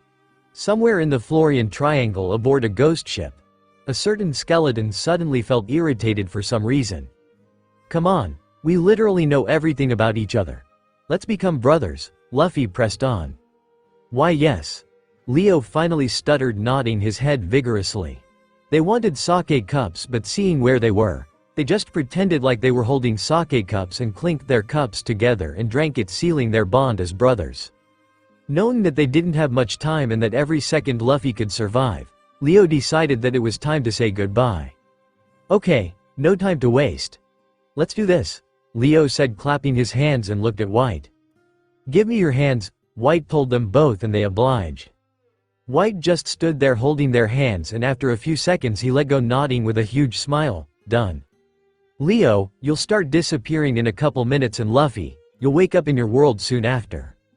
You'll have more strength as you're getting new life energy. Don't waste it. Make every second count. And a few words of advice. The comic is a representation of your world, but with Oda inputting his own ideas and events. Stuff won't happen exactly like what he wrote. Reality is more complex. Also, don't assume you know people because the story describes them. People change. Like Reiju, for example. The story shows her feelings at whole cake when you were 19. You're currently 15, so you don't know how she was at this point. Yes, I understand, Luffy nodded gratefully looking at White. Also, Leo added, as we discussed earlier, Uta is real and so is Nagori. So let's assume all the movies and fillers are real too, and if those are real, then they must have an effect on the rest of the world unlike in the manga. So things will be different. Yeah, and I hope I can meet Uta sometime down the line. It's nice to know she's still alive at least. With the way Shanks was when he came back without her, I was pretty sure she had died. Yeah, damn, I was so hyped for the movie Red. And now I find out that Uta was in fact real. I wonder what happened to her. From the trailers, it seemed she did become a diva, but also looked like she might be the villain. When Leo died, the movie wasn't released yet, but the trailers and her songs were out and Leo absolutely loved the songs. He also looked forward to the movie as it looked like it would go into Shanks' history too. But alas, he died before he could watch the movie, and thus, had no idea what her story was apart from what he had seen of her in Luffy's childhood memories. Yeah, I hope she's okay. She was your first crush, Leo said with a small smile. You were just 7, but still, she was your first real friend and you really had a crush on her. Luffy also smiled, nodding his head. Yeah, I see that now. I wanted to get strong to impress her when she came back, so I trained hard. She was the first friend my age who didn't ostracize me and could also keep up with my monstrous strength. So, of course, I wanted her to acknowledge me and looked forward to seeing her every time. Sigh, when she didn't come back, I was so heartbroken, huh? I also said some bad things to Shanks when he didn't tell me what happened to her. Yeah, you even cried while being carried on Ben's back saying you wanted to get stronger, Mon. There was so much stuff that happened with Shanks when you were younger that wasn't shown in the anime, and your life with Ace and Sabo too. Garp too. So much stuff happened. She, yeah, not like Oda can draw each and every moment of my life, huh? Yeah, anyway, this just cements the fact that the stuff that happened in the story might not necessarily play out the same way in your reality. Yeah, White added, the movies look solo and don't make sense in the timeline of the anime, so if they are real, then they will play out differently. Luffy understood and nodded resolutely at that. Thanks, Leo. Thanks, White. I'm truly grateful. Leo also nodded gratefully at White. Yeah, thank you. It's nothing. You guys showed me something that's never happened before. That's more than enough payment for this small favor, White said with a smile. Not letting go of one last chance at teasing Luffy, Leo joked, you know how to thank someone properly now? Wow. Asshole. Luffy fumed with a huffing pout, teasing me until the end. Leo chuckled seeing his very cute pout but then suddenly turned serious after a moment. Luffy. Sensing the serious gaze, Luffy perked up listening to him intently. You have my memories now too. So answer me this, Leo said very seriously. Luffy gulped. What? Leo held Luffy's gaze for a couple more tense seconds and just as he felt himself disappearing, he asked in a serious deadpan voice, meat or SX? Which is better? Luffy just stared at him for a moment before his anger burst. Stupid jerk. I thought you were gonna tell me something important. Leo started to laugh his ass off, cackling like a madman before he started disappearing. Just before he fully disappeared, Leo calmed down, looked at Luffy and gave him a small smile. Live our dream, went unsaid but still understood by Luffy. Luffy returned a small smile of his own. I will, went unsaid but understood by Leo. As soon as Leo disappeared, Luffy could feel his own consciousness slipping, and the man who could become the Pirate King. The man who could become the freest man ever. The man who could flip the world upside down. The man who could become the most influential figure in history. The man who could save many lives and inspire generations of dreamers. The man who could bring hope into the lives of millions. The man who could become the ray of sunshine in this dark fucked up world. Returned to the land of the living. Chapter 2 Reiju. Reiju was having a very bad week. It was reverie time. The big meeting that occurs once every 4 years where a bunch of rulers from all over the world gathered together, each having their own agenda, and decided the fate of the world and discussed on how to make it a better place. What a joke. She scoffed internally as she watched her brothers and a few other princes torturing a few slaves to impress other princesses, including herself. The nobles didn't care about their own citizens, let alone the world. They only wanted to gain more power for their own families, and one of the major methods, after war of course, of how they did that was through marriage. And since she was the sole princess of the Germa kingdom, she had a lot of suitors. A lot of disgusting, morally corrupt and downright evil suitors. Like the one standing in front of her right now. She had attended the previous 2 reveries and it had been a nightmare both times. The first time she had attended, she was still just 12 and yet she already had people trying to woo her to get her family's power. The number had increased at the next one when she was 16. In this reverie, she was 20 and the number of people who wanted to get in her and her family's good graces had exponentially risen. She had to sweetly talk to them no matter how disgustingly they were behaving and shoot down any proposals they would make in a non-hostile way. "See how strong I am," an idiotic prince boasted as he broke the arm of an already broken slave as if it was the most impressive feat ever, and she smiled as if she was impressed. She, her brothers and a few other noble children were currently at the slave death pit playing with some of the slaves. The almost dead, broken, hollow-eyed slaves who were thrown out here in the death pit because they were deemed as useless. That's what the death pit was. A dumping ground for anything useless. It was also a reminder to all the kingdoms that attended the reverie about a certain incident. There was a certain country from West Blue that had once opposed the world government a few decades ago. At the following reverie, the entire royal family of that country, including children, were publicly beaten up and thrown in the death pit, and a new family took over as royals of that country.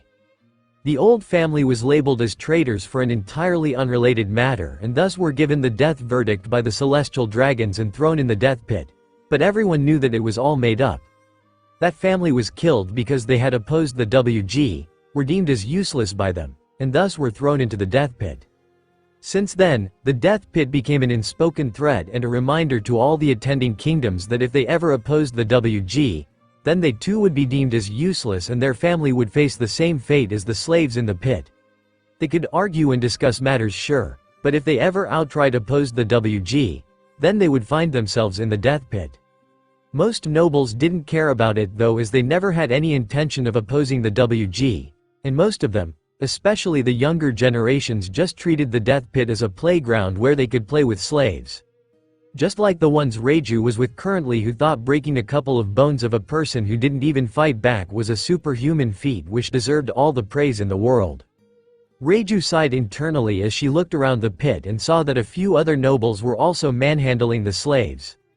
There were also a few that looked at the pit with horrified expressions, and there were even a couple that tried to talk to the slaves. But all the poor souls here were unresponsive.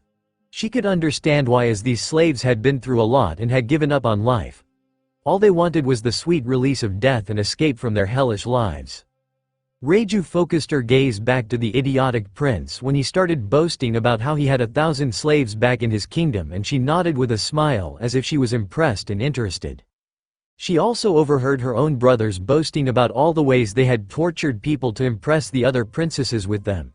She was in close proximity with her brothers for the past few weeks, and she was extremely tired of them. A murderous father and 3 equally murderous brothers was the family she was a part of. Back at their kingdom, she could kind of avoid them by shutting herself off in her own castle, saying that she was performing certain experiments with poison. Not for long periods of time, as they would still eat at least one meal together every day and spend time discussing the kingdom governing matters, but she still got her own free time, which was better than nothing. Also, she and her brothers all had their own separate branches of the Germa kingdom they were responsible for, and apart from reports, she didn't have to spend a lot of time with them. So, she usually got enough time away from them to keep her sanity in check. But because of the reverie, she had to spend a lot of time in close proximity to them on the to and fro journey from their kingdom to Mariajoy, and also at the reverie. And the reverie itself was a concentration of people who were similar to her monstrous family. "Why don't you play too? Snap that one's neck. It's fun," the idiot prince interrupted her thoughts as he pointed at another slave with an excited grin. "I don't like to get my hands dirty," Reiju answered with a smile. "I'm a fan of poisons, you see." Yes, Yanji chimed in excitedly. "You should see how some of her poisons work. It's amazing to watch how the person suffers." "Oh, I see," The idiot prince nodded in understanding. "You're poisoned pink after all." He, yes. Reiju giggled, pretending to enjoy the praise. She had to keep up the facade with everyone. She had to smile when a stupid prince made an inappropriate comment about her. She had to smile when she saw her brothers acting the same way towards other princesses. She had to laugh at their disgusting jokes even when they basically called other races as subhuman. She had to laugh when they showed off their slaves and the cool tricks they could do. She had to laugh when her own brothers went to the death pit and started a game of who can make the slaves scream the loudest. She hated them all, but outwardly she had to keep a facade of liking the lavish lifestyle, the elitist mindset, the slaves, the torturing, and even take pride in it. And she had to laugh. Smile and laugh. She was so tired of it.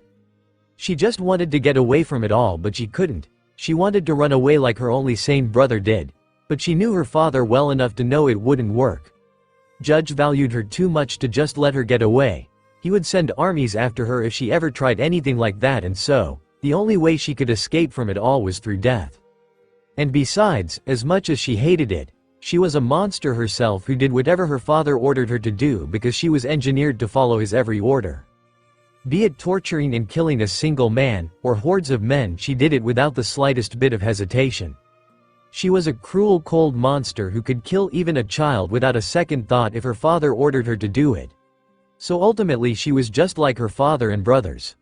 Only in the quite lonely nights would she allow herself to feel and cry herself to sleep, remembering all the messed up shit she had done and all the blood she had on her hands, but in front of everyone else, she was a stone-cold monster who enjoyed tormenting others with her poisons. Reiju watched as her brothers and all the other nobles continued playing while she giggled and commented at appropriate moments on reflex. It was currently the third day of the reverie, and as only the heads of the families could actually attend the round table meeting, the other family members just had to wait outside the meeting room mingling with the other families. That particular day in the evening, her brothers had a SKM to the slave death pit to beat up the useless slaves. Again. They had done it on the past 3 days but still weren't satisfied with torturing the already broken people. Some other nobles overheard it, and thus here she was, in the middle of the death pit playing with the slaves, laughing at all the antics the others were performing on the poor slaves. "You guys will soon get your wish," Reiju mentally said to all the slaves in the pit. "They're gonna set you all ablaze on the last day of the reverie, so you will get your death pretty soon. So, just hang in there." As her brothers continued their game and she was laughing with them, her instincts flared up and she felt an intense gaze on her. She looked around trying to find the source, wondering if someone was planning to attack her, but soon found out that it was a man lying in the death pit who was responsible. He was on his back with his face turned towards her and his eyes were boring holes into her.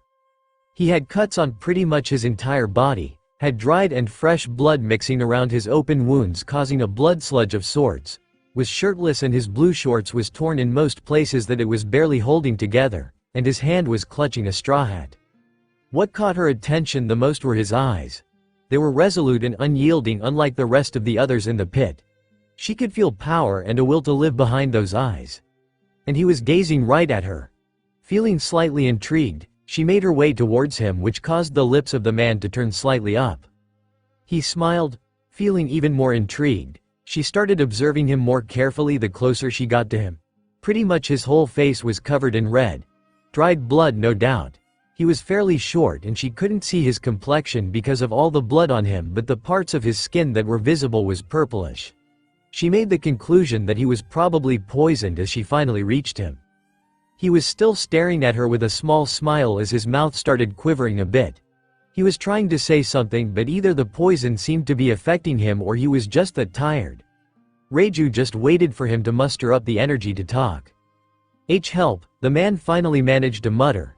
She was a bit surprised as he was probably the first person she had seen in these pits who didn't want to die, and also because he had purposefully gotten her attention for some reason. But in the end, she didn't think much of the situation as she really couldn't just go around saving every man who asked for help. She had a persona to keep after all. She just turned her back to him and was going to go back to her brothers, but before she could take the first step away from him, she heard the man's voice again. "SS Sanji, no." That stopped her dead in her tracks. She snapped her head back at him and stared at the man incredulously. Did he just say Sanji? She could still see his defiant eyes, but just muttering those words seemed to have taken a lot out of him, and his eyes were now slowly closing. She went up to him, lifted him up by his throat and brought his face up to her eye level and hissed. "What the hell did you just say?"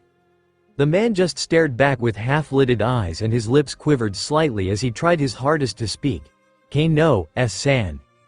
"He knows Sanji," Reiju internally exclaimed and waited to hear more from him, but he didn't say anything else as his eyes slowly closed. Couldn't say anything else, she realized, and started panicking a bit. The poison was killing him and she didn't want to be left hanging after hearing a name she had thought she would never ever hear in her life again. Reiju wanted to ask a million different things and think about what he had said, but if she needed answers, she needed to save him first. She immediately decided to take him back to their ship and started making her way towards the docking area. "What are you doing?" Yanji asked, suddenly popping up beside her, startling her a bit, but thankfully, she managed to school her expressions to remain neutral. She had forgotten about everything as soon as she had heard Sanji's name, and her mind just wanted to know who this man was and what connection he had to Sanji. Without missing a beat, she lied. "I'm taking this one back to the ship." The poison in his system should have killed him immediately, but he seems to have somehow held on for days. "Need to run some tests on him." Yanji just shrugged, buying the lie, as he knew that Reiju was crazy about poisons, and went back to his brothers and the others. Reiju quickly said her goodbyes and made her way to their ship, hoping the man wouldn't die before she got her answers. As soon as she made it to the ship, she speed walked to her lab, quickly got inside, locked the door and brought the man to the bathroom. She put his head under the tap and ran a good amount of water while also wiping his face with some paper towels. She noticed more of his face had gone very purple now, so immediately locked lips with him and started sucking the poison out.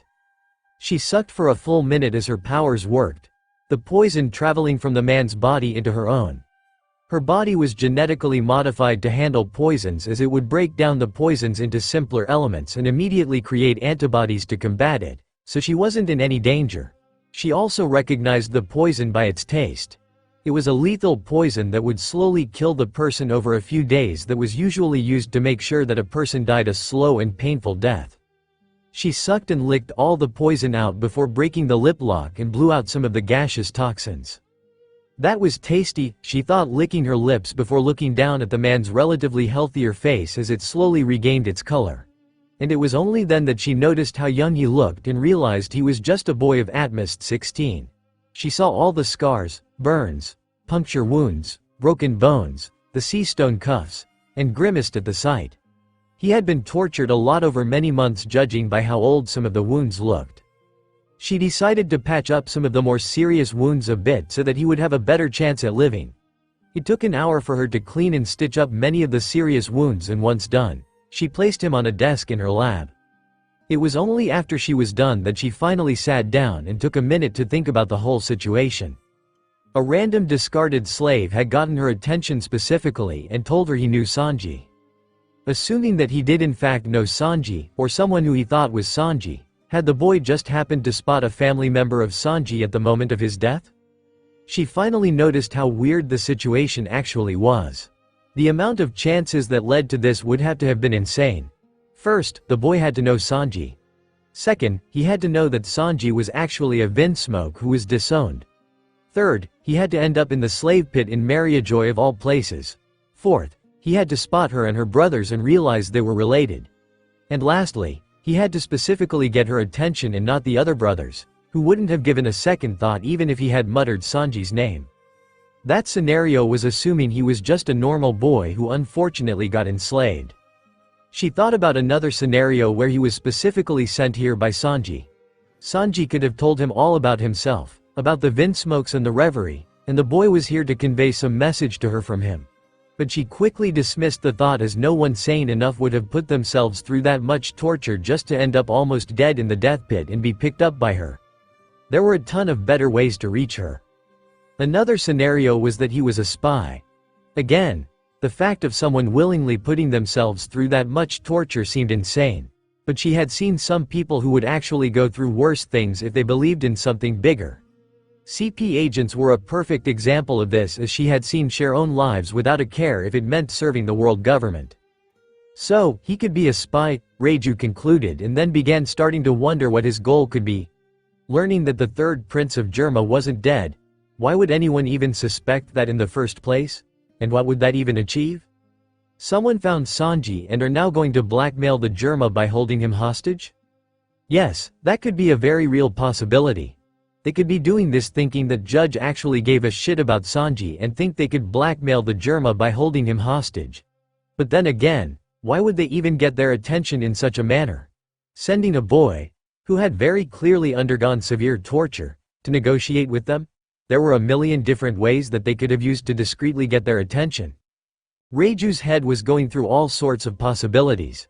Their family had a lot of enemies, so he could be a spy from the multiple kingdoms in North Blue that hated them, as Judge was very vocal about his dream of conquering the entirety of North Blue. After a few minutes of an endless thought spiral, she finally concluded that she just didn't have enough information to make any accurate conclusions. She just had to talk to the guy and figure out what he wants and how he knows Sanji.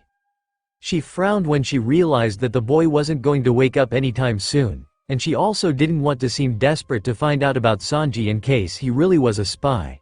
So she had no other choice but to just wait for him to wake up.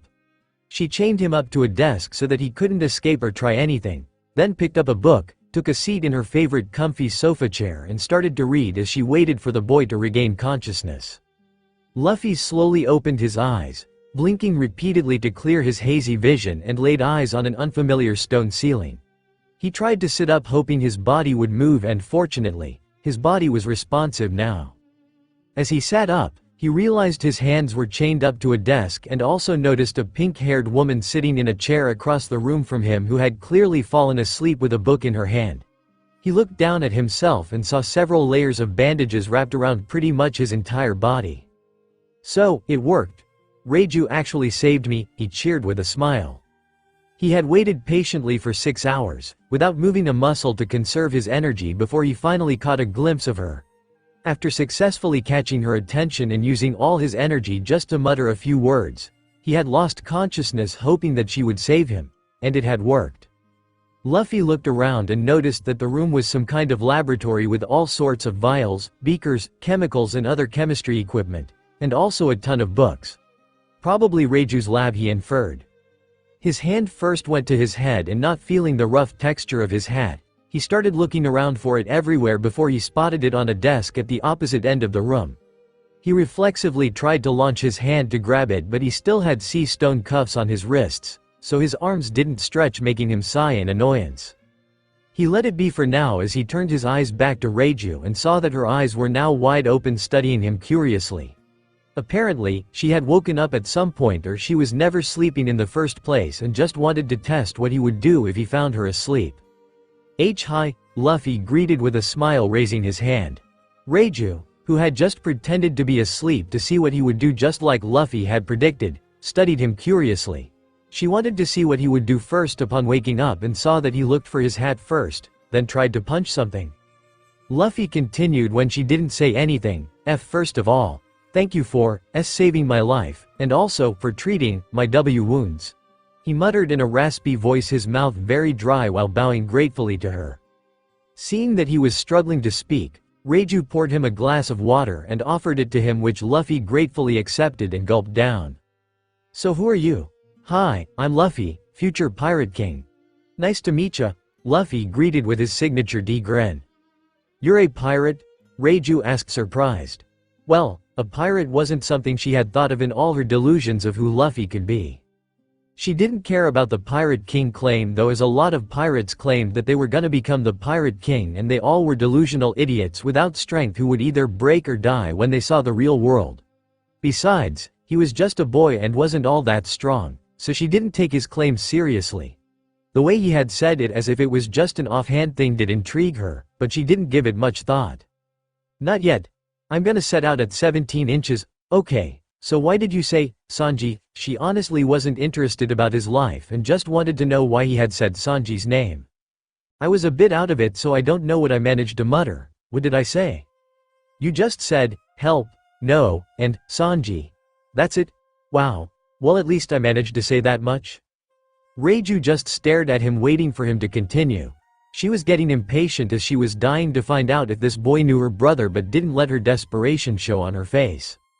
Well, Luffy continued, What I actually wanted to say was help me and I'll tell you about Sanji. I know him. You know my dead brother? She deadpanned, dead brother? Luffy first panicked wondering if this was a universe in which Sanji had died by Judge's hands itself but soon calmed down when he recalled what had happened in the story. Sanji was declared as dead by Judge when he found out he hadn't manifested any powers, but in actuality he was locked up in a dungeon. And when Sanji escaped, Judge had told him that he would let him go on the condition that he would never claim to be a Vinsmoke. And so, as far as the rest of the world was concerned, the third son of the Germa kingdom was dead. Reiju frowned when he just went silent, seemingly thinking about something. Yes, dead brother, she reiterated, now getting a bit annoyed. He's not dead. I know him, Luffy said, her impatient tone bringing him out of his thoughts. He died a long time ago. Luffy took a moment to think before responding with a chuckle. Okay, then I saw his ghost. Reiju just glared at him, got up, came up to him, curled her fingers around his throat and dangerously growled. You think this is a game? You do realize you're talking to the princess of the Germa kingdom, right? Uh-huh, Luffy answered nonchalantly. Seeing not even an ounce of fear when she threatened him, she reevaluated the boy in her mind. Him being a spy seemed more likely now, but then again, if he was a spy, he would have pretended to be scared and weak here to make her let her guard down. Also, a spy wouldn't make stupid jokes like that. She held off on making any conclusions for now as she let go of his throat slightly, but still kept her fingers loosely wrapped around his throat as she said, Talk. I'll hear you out at least before I kill you. I'm curious to see what kind of story you'll concoct. I'm trying to, but if you deny he's alive and I say he's alive, and I turn out to be wrong, it'll just be me giving you false hope that he's alive. Do you see my dilemma? Luffy said with a frown. This wasn't the manga and it could be possible that in this universe, Sanji had in fact died at Judge's hand itself. It could be possible that he never escaped and Reiju was currently telling the truth.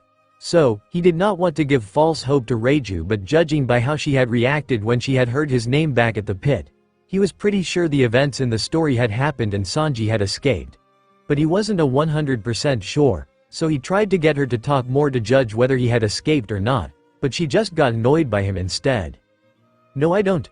What do you mean you could be wrong? You don't know whether Sanji is alive or not? Reiju ask anything. Okay, it's more likely that he is a spy. He's trying to make me talk. Could he be sent by Judge? No, he's the one who let Sanji go that day after telling him not to call himself a Vinsmoke anymore, so there would be no point to this. Some other country's spy?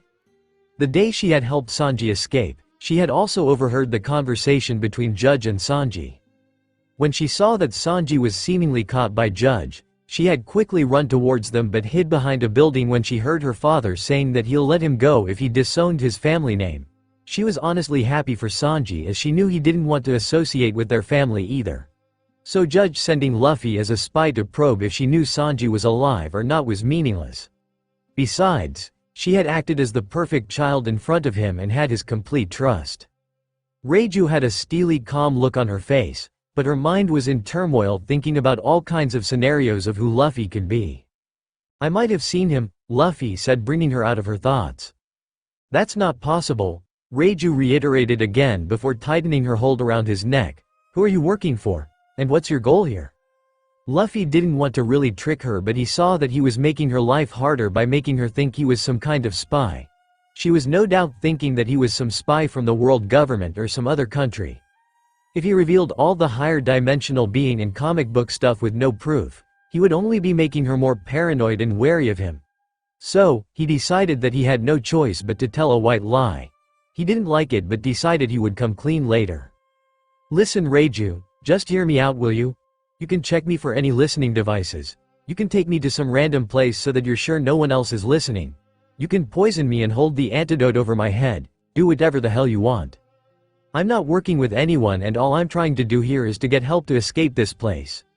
You already cured me of the poison that was killing me, so thank you for that. If you could also drop me off at the next island you stop at, I'll be grateful. Reiju studied him for a few moments, going through everything he said. And in exchange you want to give me information about my dead brother? She finally asked, removing her hand from around his throat. Yeah, Luffy answered, wondering why she let go. He watched as she went to one of the desks, picked up a black staff and walked back to him. She removed a sort of cap from the top of the staff, revealing what looked like 2 iron rods sticking out, and without warning, touched the rods to his skin. Luffy yelped in pain as 1,000,000 volts of electricity coursed throughout his entire body as it jerked violently, and Luffy's brain registered the fact that he was being electrocuted for some reason, but couldn't form any other coherent thought. Reiju electrocuted him for a good 20 seconds before finally breaking contact, and Luffy slumped down panting hard, his whole body feeling like it had just been set on fire. "Now we can talk," Reiju said, capping the powerful taser staff back. "This room is soundproof, and also any snails can't transmit outside, as I've blocked it off with horned transponder snails that jam signals. I already checked you for any listening devices too, but I hadn't considered recorders. That shock just now would have fried any recorders you could have hidden inside your body." "IISC," Luffy stammered, pushing himself back up with his shaky hands. His whole body was feeling like it wasn't in his control, and he could barely form any coherent thought, but after a good full minute, he finally regained enough senses to talk. And the whole time, Reiju just observed him. She definitely wanted to know more about Sanji, and they both knew that he was alive. She still didn't drop the act of saying her brother was dead though, and instead decided to pretend like she was just entertaining his story. Luffy sighed, finally getting control over his body back. "Isn't this a bit too much paranoia? Why do you even think I'm a spy? I was almost dying out there, you know." "Yeah, I honestly didn't think much of you either. I cleaned all your wounds up, so I know you were severely tortured for months. All the checks I did previously were just a force of habit which I couldn't help but notice while treating you." "What changed? The way you talk, I guess. Fearless even when I threaten you. I would have expected you to at least feel a tiny bit of fear. A spy would have acted to be fearful of you and make you let your guard down, you know. And how would you know? Ooh, I've seen Black Widow in action. You should see how amazing she is in making people talk." "Who? Black Widow?" "Natasha Romanoff," Luffy said with a smile, as if that would explain everything. Seeing the blank look on her face, Luffy continued, "She works for S.H.I.E.L.D. S.H.I.E.L.D.? Is that the organization you work for?" She. "No way would I work for anyone. But I want to go on a helicarrier at least once." He trailed off with a wistful look on his face. Seeing the extremely confused look on Reiju's face, Luffy chuckled and came clean. "I'm talking about a movie." "You were talking about a damn fictional character?" she snapped. "Oh, you poor sweet summer child," Luffy said with pity. "If only you knew. They were also damn fictional characters in another universe, just like Natasha." He was pretty sure the Marvel universe would also be somewhere out there in the wide expanse of the multiverse. It was unsettling, exciting, horrifying, and also amazing all at the same time. "The fuck does that mean? If only I knew what?" Reiju demanded. She, don't worry about it." Luffy waved it off. "Let's stop talking about fictional stories, yeah? You're the one bringing up random stuff." She. Reiju picked up the taser staff again and electrocuted him for a good minute, by the end of which Luffy was drooling and mumbling incomprehensibly on the floor. "I suggest you stop messing around and treating this like a game," she growled after he regained some of his senses. Yeah, Luffy wheezed, shaking his head and getting control of his body back. "Is this what facing Enel would be like without my rubber body?" He sighed, ridding his mind of all his random thoughts and concentrated on his current situation. "Well, judging by how much you're going through right now, I think I can safely assume that Sanji is alive. Wait, you thought about recorders, but what about devil fruits? I could be using some sort of devil fruit to transmit whatever we're talking right now to someone else, right? You're wearing sea stone cuffs. I already verified that they are real. So covered all your bases, huh? You know, if you really want to convince me that you're not some sort of spy, you're making a really bad case for yourself right now." "Yeah, I know, but I haven't played mind chess like this before, you know. It's kind of fun." She. "I love spy movies, and have even role-played 007 when I was younger." "I don't care," Reiju snapped, zapping him a couple more times. Okay. Luffy placated before starting. "Well, about Sanji. Let me tell you about the Sanji I know. Deciding whether he's your brother or not is up to you, okay?" Reiju just sat down in her chair and leveled a glare at him. "Go ahead." "Okay. First, I noticed that your third brother is missing. There's Rei, Ichi, Ni and Yan, so Sanji's the name of your third brother." Reiju nodded. Reasonable deduction. She didn't question how he knew her and her brother's names. They were pretty famous after all. And I have actually seen a guy named Sanji before. Reiju frowned and with a low dangerous growl said, "If you're saying that you talked to someone named Sanji and now telling me that that's my brother, I'm killing you right now." I said I saw him. I didn't actually talk to him, he corrected, unperturbed by her threat before continuing. The guy had swirly eyebrows and goes gaga with hearts in his eyes when and tries to flirt with them. Sounds just like your other brothers. Tell me it isn't a reasonable assumption to think he's related to you. Reiju was unconvinced. Not enough. You could just be using my other brothers as a reference to describe Sanji. Their obsessive tendencies towards women are well known after all. Luffy frowned and nodded at that. Yeah, makes sense. Let me give you more details then. He's working in a restaurant right now and is a very good chef. Kind, caring, feeds anyone. Even people who show up at the restaurant with no money, and beats up anyone who wastes food. Also, he's blonde and covers one of his eyes with his hair just like you do. Okay, that definitely sounds like Sanji. Reiju exclaimed in her mind, now slightly convinced that it was her brother. His dream of becoming a cook was known only to her. She hoped that this boy was telling the truth and felt happy on the inside knowing that he was living his dream and had become a cook. But of course she couldn't trust his words completely. Is that it? Yes, so you met a guy called Sanji who likes to flirt, and you jumped to the conclusion that he's a dead prince? Well, when you put it like that, Luffy trailed off thinking that he didn't really have a way to convince her that it was her Sanji without divulging that he knew about their childhoods. Which would require him to tell her about stuff which he should have had no way of knowing, and that was another headache altogether. She was already paranoid of him, and if he started talking about how she would first bully Sanji with all her brothers but would later secretly treat him, she would become extremely agitated and paranoid. He racked his brain for anything else that could convince her, and thankfully, he remembered something. Oh, also, his eyebrows curled towards the right unlike the rest of the brothers. Reiju blinked in honest surprise. That was certainly true, and coupling this fact with him being a cook, she concluded that there might be some truth to what the boy was claiming. She took a few moments to think before asking, "That's it?" "Yes. I was in the pit dying and then I saw you guys. I knew Sanji and thought I could tell you about him, and in exchange you can save my life. That's all. You specifically got my attention. There were a couple of others who were trying to talk and help the people in the pit. You could have gotten their attention too and gotten saved. Any reason for choosing me, or was it just a random whim?" If the boy was telling the truth, then on top of all the coincidences, he also had to choose her specifically and tell her. No one else could have cured his poison. "I think one girl did check up on me the first day I got thrown in the pit but moved on. Not sure if that did happen though, as I was pretty out of it. Anyway, I was poisoned and it was killing me. You're poisoned pink. You were pretty much the only one here who could have helped me." "I see, that makes sense of why he chose to specifically get my attention at least. But still, all the other coincidences were a bit too much. He had to know Sanji, and at the moment of his death, run into her of all people. It seemed to be too coincidental. Is that all?" "Yep, well, too bad for you. My brother died a long time ago. You saw someone who looked like him, I guess." "I see." Luffy didn't want to argue anymore. She didn't want to let it slip that her brother was alive, and he wasn't gonna force her either. "Okay then. I say he's your Sanji and you deny it, saying he's dead. What now?" "That's all I had." Reiju hummed in thought before saying, "Well, I guess since you had nothing of value to give to me, I should throw you back in the pit?" "I see." "What? Not even gonna protest?" "I would, but you're just saying that. You have no intention of throwing me back in that hellhole." "Why do you think that?" "Because you're kind, huh?" Reiju's mind blanked for a second, hearing words she had never expected to hear in her life. "Because you're kind," Luffy reiterated. "Your other brothers are monsters but not you." Reiju was left speechless. That statement had caught her completely off guard. He had called her kind. This boy had just called her kind.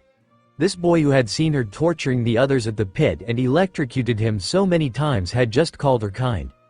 Reiju couldn't focus on anything other than that fact, and she had to know how and why the boy had come to such a conclusion. "Are you out of your mind?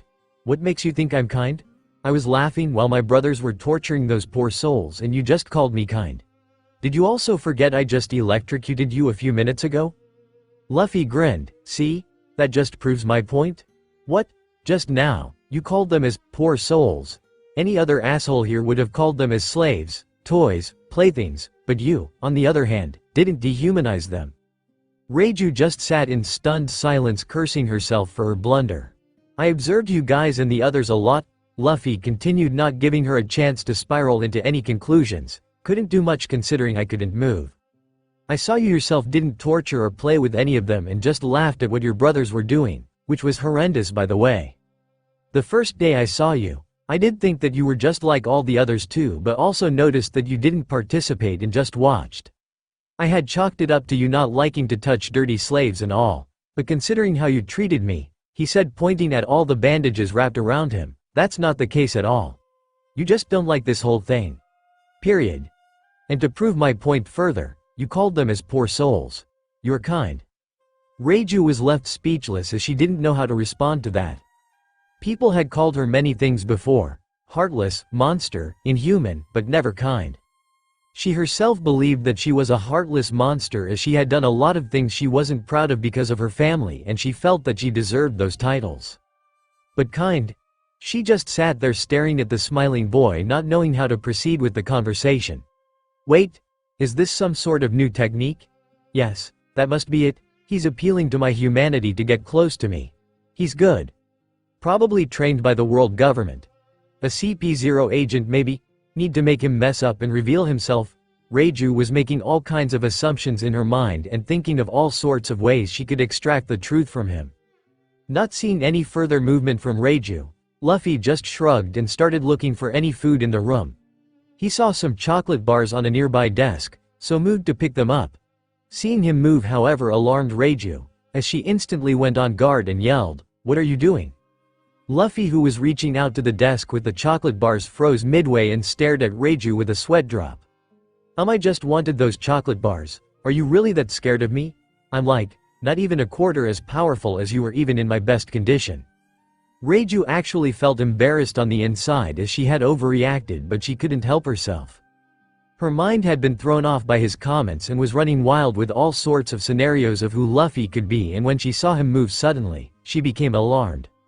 She let her battle stance go and sat back in her chair with a small cough, pretending as if that hadn't just happened, and Luffy's sweat dropped again before shrugging and grabbing the chocolate bars. Reiju also realized that she was going crazy with all her delusions. All the boy had done was call her kind. Maybe he was just appealing to her humanity. She watched as he devoured the chocolate bars within 2 seconds, 1.5 seconds of which was spent trying to get the chocolate out of its wrapper, and it looked like he wanted more. Feeling extremely hungry, Luffy pleaded, "Can you please get me some food? Meat preferably. I haven't eaten a proper meal in months. We can continue the conversation later." That brought Reiju out of she looked at his body. True, he did look like he had shriveled up and hadn't eaten for a long time. She had noticed all the wounds and the various burn and scar marks while treating him, and if he was actually just a normal boy and not some spy, she felt bad for him. But she couldn't let her guard down, so didn't acquiesce to his request, as she would have to leave him alone in the room during which he could contact anyone on the outside or do something else. She also couldn't contact any maids from this part of the ship as it was off limits to everyone. She had told everyone that no one should come near her lab due to safety reasons, but the actual reason was so that she could get away from everyone and have some alone time. Her labs on every Germa ship was always hers and hers alone, and no one else entered it or walked in its general vicinity. Can't do that. You might do something while I'm gone. Meanie, Luffy whined, slumping down sideways and sighing with a pout. Seeing him pout honestly surprised Reiju, as the only word that was coming to her mind was cute. She was building him up to be this master spy and interrogator trained from a young age by the WG and all sorts of other delusions, and then he just goes and calls her a meanie, like a child, and then pouts like a child. And on top of all that, she thought his pouting face looked really cute. Before she could have any more spiraling thoughts, Luffy whined again. Come on, you already denied that the Sanji I know is not your Sanji. So what can I even do? You can also take me along or something, can't you? I'm really hungry.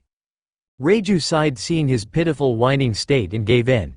He was right after all. He had no information to pass on either way. But her entire life, where she had distrusted pretty much everyone, still warned her to be wary of him. She went to one of the cabinets, took out a syringe, came up to him and plunged it into his arm without warning. What's this? Luffy asked curiously, watching the liquid from the syringe entering his body. Paralyzing/sleeping agent. So that you can't talk or even be awake while I'm gone to bring food. Oh, was all Luffy could say before his body fell forward and his world went black. When he regained consciousness again, Reiju was in front of him with a plate of food, and fortunately, it was meat. Meat. Luffy cheered happily and devoured whatever was on the plate in just a second. Reiju, who had just gone to the kitchen and brought the food, was shocked at the seemingly magical way the food had disappeared. She hadn't even seen him eat it. 1 second the food was there and then the next it had disappeared. If not for the gulping sounds she heard from Luffy, she would have assumed that she had actually forgotten to add food and had just brought an empty plate. Reiju stared at Luffy incredulously, who looked back at her pitifully and with a sad tone asked, "That's it?" Reiju, without saying a word, injected him with the sleeping agent again, went out after locking the lab, went to the kitchen, grabbed a sack and stuffed as much food as she could, brought it back to the lab, injected him with the antidote, handed the sack of food to him when he regained consciousness, and watched him as he immediately started devouring the food with a bright smile. She just sat there staring at the boy in disgust and awe as he devoured the food. Watching Luffy eat, she gained a whole new understanding of the phrase, "eats like a pig," that day. Thanks for the food, Luffy cheered as he finished the last piece of meat in the sack. He definitely needed more but was satisfied for now. Besides, he didn't feel like he had to eat more right now and wondered why, as he had never felt that before. "You must have been really hungry, huh?" Reiju commented with a sweat drop. Yeah, but I usually eat way more." "Oh, I see, it's because of the sea stone. My stomach usually stretches the more I eat, but now it can't, so I'm feeling full," Luffy concluded sagely. Ever since he was forced into the cuffs, he had never eaten more than a single plate's worth of food, so he hadn't noticed it before. "Did you say your stomach usually stretches?" "Yep. I ate the gum fruit. I'm a rubber human," he said with a grin and proceeded to stretch his lips horizontally, no doubt expecting it to stretch. Obviously failing, he cursed the stupid sea stone and pouted again, which looked extremely cute and funny to Reiju. She tried to hold back her laughter but ultimately failed and a small giggle escaped her mouth. She didn't know if Luffy was being truthful or if he was some spy, but he sure was funny. Realizing she had let her guard down, she shook her useless thoughts away and decided to continue the interrogation. "So, where were we?" "I called you kind and you freaked out," Luffy stated simply. Reiju again felt embarrassed at her overreaction as she coughed with a slight blush. "Let's forget you ever said that, as I am not kind. I've killed and tortured hundreds of people over my life without a shred of remorse." "Sure," Luffy said nonchalantly. That again peeved her and she wanted to argue with him more about this topic, but decided to get back to Sanji. "Now, about the Sanji you know, what have you done to him?" "Huh? What do you mean? You seem to think I care about Sanji, and so you're telling me Sanji is alive. Ignoring whether that is my brother or just some random person, you clearly want to use that fact to blackmail me." Luffy just stared at her, feeling sad that she had to grow up in such an environment where she had no choice but to doubt people like this so much. He sighed, rubbing his face, and looked at her seriously. "Reiju, I already told you. I just want to escape from this place. I haven't even talked to Sanji, let alone kidnap him or something, and I have no intention of blackmailing you or anything. I thought you would like to know he was doing good, that's all. If you want, you can even go and meet him." Reiju just stared at the boy, not being able to make up her mind if he was telling the truth or not. "So what? You expect me to believe that you know Sanji and just happened to run into his family at the moment you were dying? This event is clearly orchestrated?" "Nah, I'm just lucky like that. You won't believe the amount of uncanny luck I have." "Sure you do," Reiju intoned sarcastically. Luffy sighed. "So what do you want to do? What can I possibly say to prove to you that I'm not some spy? What would I even have to gain by doing this to you? I just told you your brother is alive and asked for a ride out. You can cage me and keep me locked up or sedated or whatever the hell you want, as long as I get to leave this place. I got things to do and can't be stuck in this stupid place. I don't know your goals or motives, and that's what makes you dangerous." Luffy whined and pouted. "I already told you my goal. I want to leave this place." "Don't concentrate on his cute pouting face." Reiju berated herself when her thoughts again got occupied with thinking of how cute it looked. You could be a spy sent by the world government to confirm Sanji's existence and then blackmail the Germa saying you will kill him if we didn't obey you." Luffy gave her a deadpan look. "Really? Will the others really give a shit about him?" "So just me then?" Reiju growled. "You think I'm kind so you think you can blackmail me into doing things for you?" To her surprise, Luffy gave her a shit-eating grin. "Well, for that, you'll first have to acknowledge you're kind, which you vehemently refuse to do so. So even if I was a world government spy like you say I am and the Sanji I know is in fact your brother, you don't care, do you? So, I have nothing to blackmail you with, she. Reiju sat there stunned by his logic. He had somehow used her own words against her in a manner she had never imagined before. She was a master interrogator who had extracted information from all kinds of people, but she had just lost a battle of logic with a boy who wasn't even 17 yet. Luffy couldn't hold back and just laughed obs-macked expression which only pissed her off, and she smacked him hard on the head, cutting his laughter off. "Hey, I thought we were having a battle of wits here," Luffy whined, rubbing his head. That only further confused her as she realized that he honestly thought that they were playing a game. She had absolutely no idea what to make of him and just sat there wondering if she should believe him or not. She let out a deep sigh, clearing her mind of all her thoughts, and began processing what all he had said from the beginning with a clean slate. She thought for a while before asking, "Okay, let's assume that you did see this person who looks like Sanji. How come you remember him so well? If it was just another random person you hadn't even talked to, how can you recall everything about him to the point of even remembering which direction his eyebrows curled?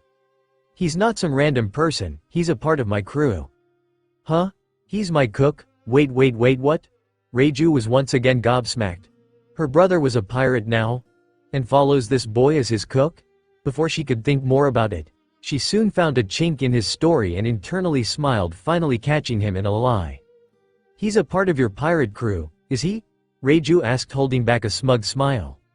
"Yep, you just messed up, just now, you said that he's a part of your supposed pirate crew." Reiju paused, giving a smug grin, "But earlier, you said you hadn't even talked to him yet. So how come he joined your crew without even talking to you? You're clearly lying." "Oh, I haven't asked him yet," Luffy answered unperturbed. "I won't ask anyone to join my crew until I officially set out at 17, but I'm always on the lookout for potential people. I saw Sanji beating up a customer because they had wasted food by throwing it on the floor, and he also gave some food to a poor starving guy who didn't have any money. When I saw that, I decided that he's gonna be my cook. He's a good person, knows the value of food, apparently makes delicious food, and also knows how to fight. I'll ask him when I set out and convince him to join my crew. I've already decided that he's gonna be a part of my crew. He just doesn't know it yet." Luffy finished his explanation with a huge smile. "What kind of selfish bullshit is that? You can't just decide that without even meeting him, you idiot." Reiju raged, losing her composure uncharacteristically. Luffy quickly cut in before she could rage further. "I'm not deciding it for him. I said I'll convince him to join. If he really doesn't want to, then I'll give up, but if not, then I'll make him join me." Reiju was dumbfounded by all his statements, and for the umpteenth time that night, she sat in her chair speechless. She just couldn't get a read on the boy at all and couldn't determine if he was a spy or just a random boy who happened to know Sanji and luckily met her while he was dying. Not to mention the fact his selfish claims and carefree attitude as if this was all just a big game to him was throwing her off. She sighed deeply. "I can't decide if you're a spy or just a delusional lucky idiot." "Well, what would you do for each case? What, if you decide I was a spy, what will you do? If you decide I'm being truthful, what will you do?" "Torture you for information for the first case, and, for the second case I guess I can leave you on some island we stop at." Luffy hummed in acknowledgement, knowing she had the power to decide his fate now. "Same question right back at you," Reiju said, staring at him. "What will you do if I decide to kill you?" "Fight you, of course," Luffy answered immediately. "I can't die here." "And what makes you think you can defeat and kill me? I'm not gonna kill you, neither do I have to defeat you. I just have to escape from here." "You're bound by chains. I'll figure out a way." Reiju sighed, shaking her head. "You're delusional." She was really mentally tired. She had had a very long, tiring day at the reverie, and immediately after she had rescued Luffy, she had spent some time patching him up. Then she had waited for him to gain consciousness, all the while wondering why he had mentioned Sanji's name, how he knew him, and making up all sorts of theories of who he could be. And after he woke up, she had this very confusing conversation with him where she couldn't get a read on him, and was now completely mentally tired. And on top of all this, she had to spend the next day again at the reverie. She saw that the time was already 2:30, so decided to postpone the conversation with Luffy. He wasn't going anywhere if she gave him specific poisons, and she would make sure he was paralyzed, so even if someone somehow did enter her lab, which was already a hard task, he couldn't talk or exchange any information. She stood up and saw that Luffy was watching her carefully while being highly on guard. She wondered if he really thought he could escape from her while being so injured and chained. She was going on another thought spiral about his strangeness again, so quickly shook her thoughts away and walked to the cabinet to get the paralyzing and sleeping agents. Luffy watched silently as she picked a couple of things, came up to him, pulled his arm and injected a couple of liquids into him, all the while eyeing him curiously. "Not afraid these will kill you?" "Nah, you don't want to kill me. I could just be pretending to be injecting you with some sleeping agents. This could very well be poisons." Luffy stared at her face for a while and said, "I'll choose to trust you, you're kind." Reiju scoffed, "You're just appealing to my humanity." "I am. Doesn't mean I'm wrong, and I really can't die here." The two held each other's gazes for a few moments before Luffy smiled and reiterated, "I'll trust you," before he slumped down unconscious into her arms. Reiju sighed at the optimistic idiot and lifted him off the ground. She opened a cabinet in which she usually kept highly volatile chemicals, threw him inside and locked it. On top of the paralyzing and sleeping agents, she had also put him in a highly secure cabinet, so there was no way he could talk to anyone on the outside. Luffy was just talking to Reiju before his world blanked out, and the next instant he was opening his eyes to a differently dressed Reiju with a sack of food in her hand, which he immediately lunged for and started devouring. He didn't know what happened and wanted to ask how he seemingly skipped time, but he was more interested in eating first. While eating, he noticed that she seemed to be extremely tired for some reason as she sagged in her chair. "You okay?" he asked in between gulps, and she lifted her head in surprise. After she had locked him in the lab the previous night, Reiju had gone to sleep but couldn't sleep much as her head was going through all that Luffy had said. She was half convinced that he was in fact talking about her Sanji itself, and was glad to find that he was alive. And the more she thought about the conversation, the more she believed that he was just an idiotic delusional boy and not some spy. The other half, however, was making up all sorts of speculations on who Luffy could be and whether he was here to gather some sort of information on her.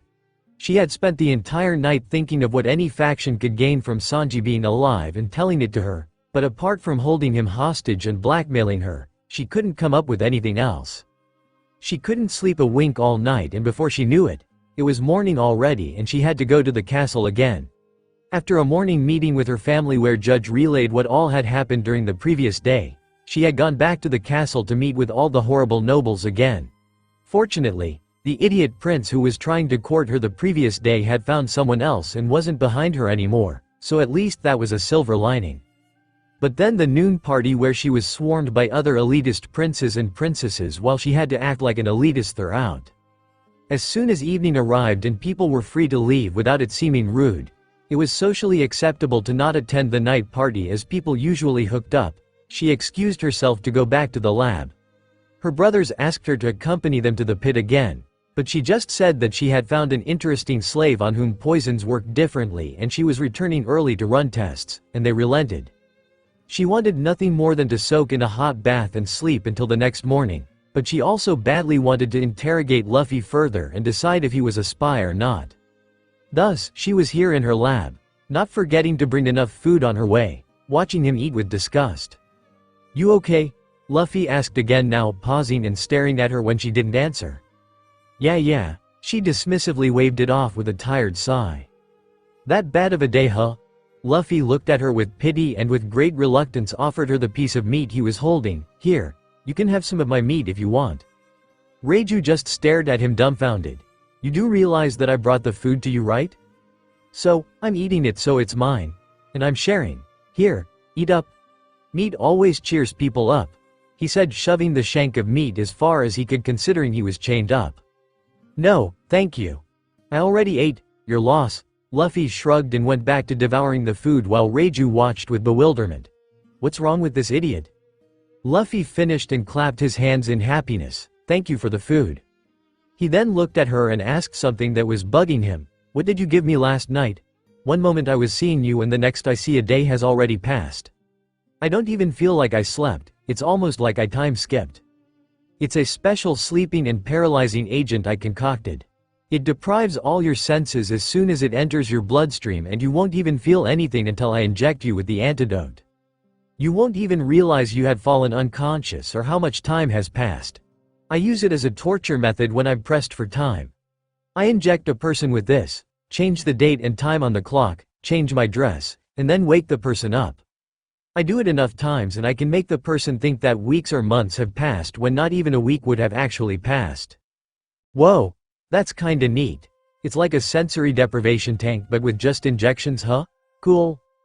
Reiju grew a tick mark on her head as she was hoping to scare him by saying that, but he only got excited, remarked it was cool, and was completely unfazed by it.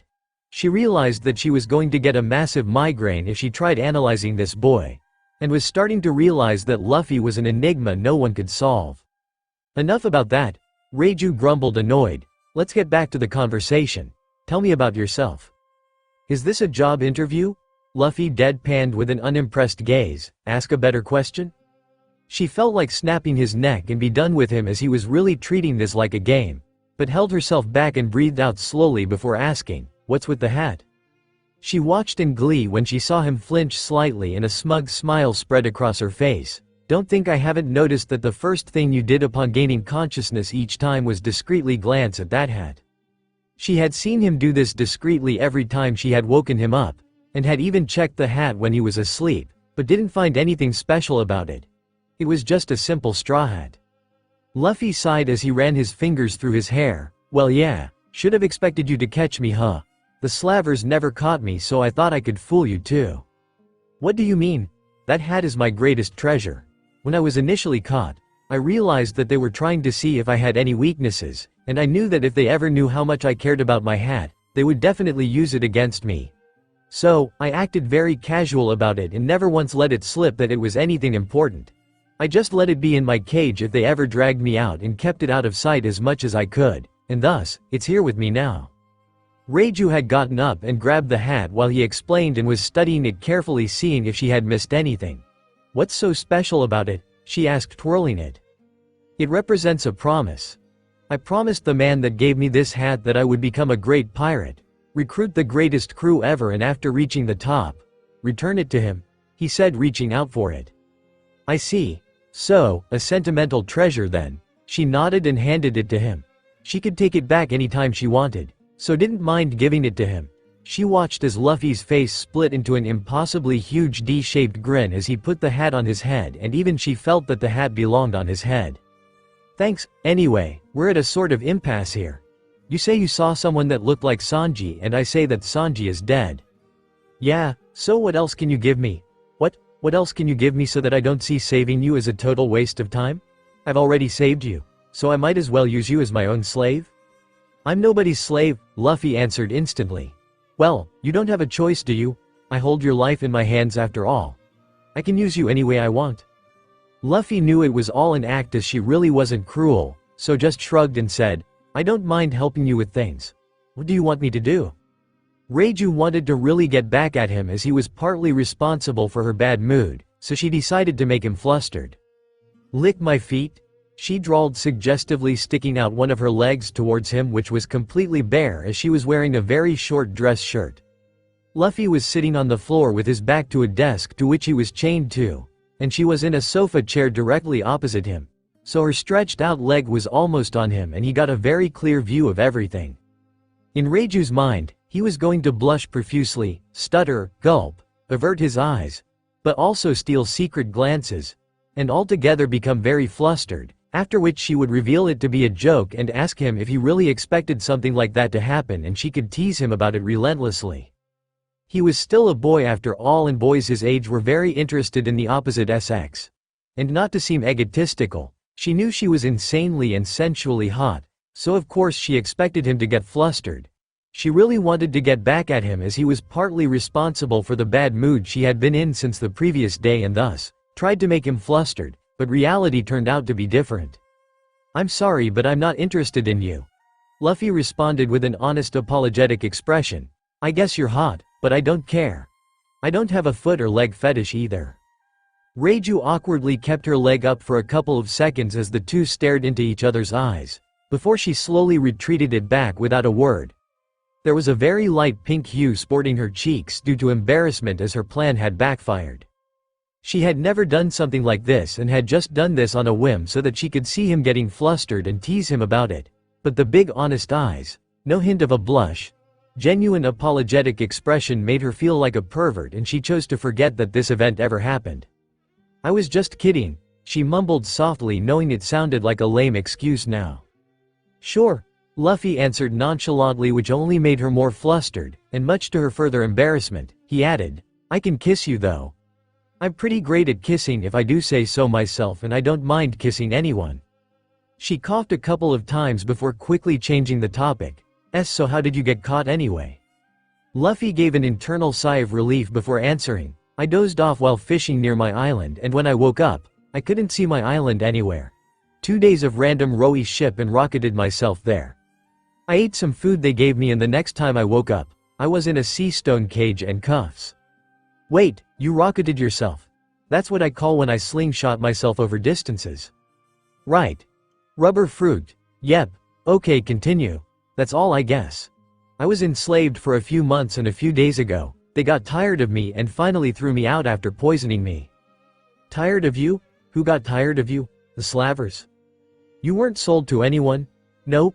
Why? I was stubborn, I guess. I didn't obey them whenever they asked me to do something.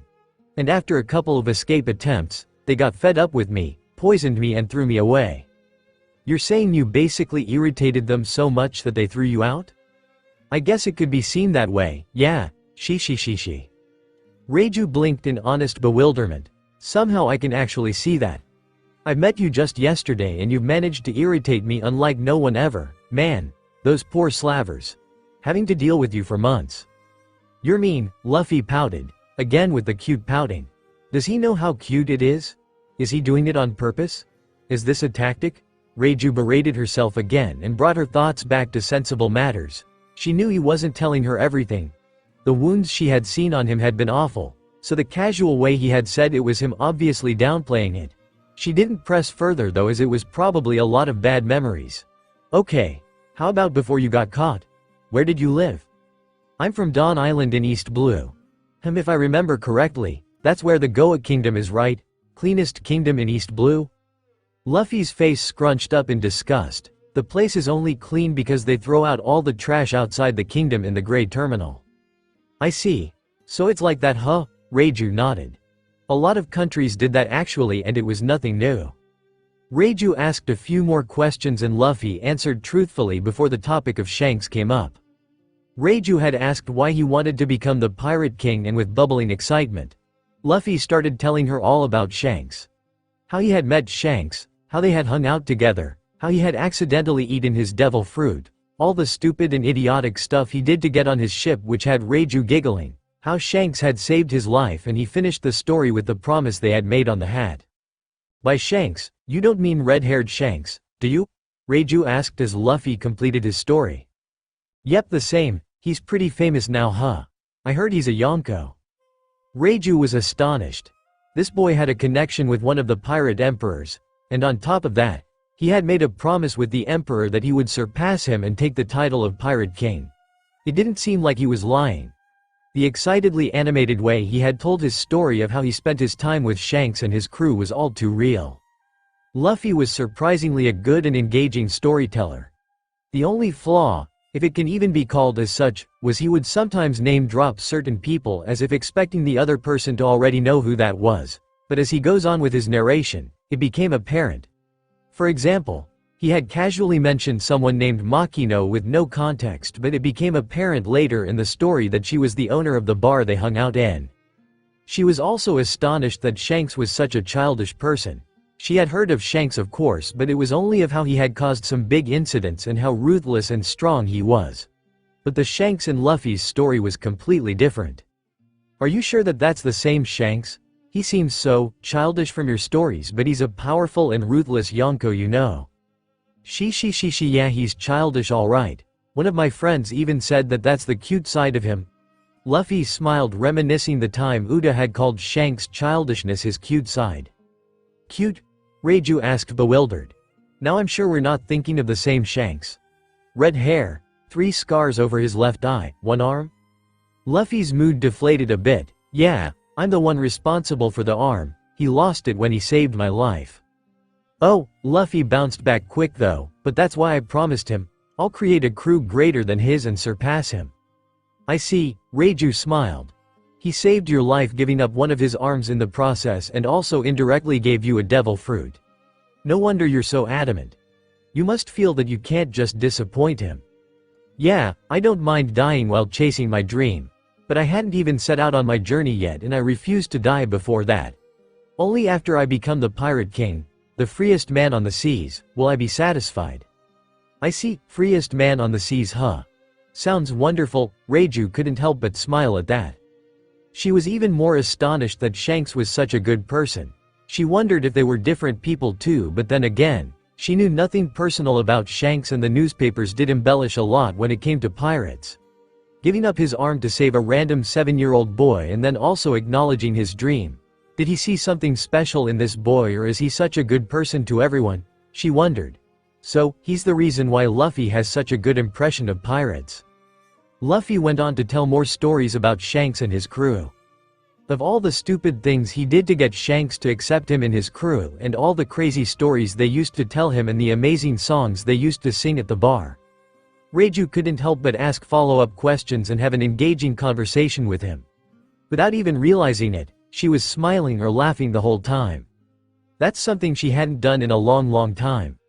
They talked well into the night, bouncing questions off of each other and having a grand old time. It was well after midnight that Reiju even realized that she was supposed to be interrogating him. She had actually planned to make him talk about his own life and see if she could find any holes or chinks in his story that could reveal he was a spy. But once the topic of Shanks came up and Luffy started telling her stories, she had forgotten all about it. She herself kept asking more questions about Shanks and his crew and listened with interest to whatever Luffy had to say. She couldn't believe how the interrogation had turned into a storytelling session, but honestly, she had had a lot of fun. She never knew conversations could even be this fun, and Luffy knew how to have an engaging conversation. He didn't make it one-sided either and involved her any chance he got, which only made it more fun.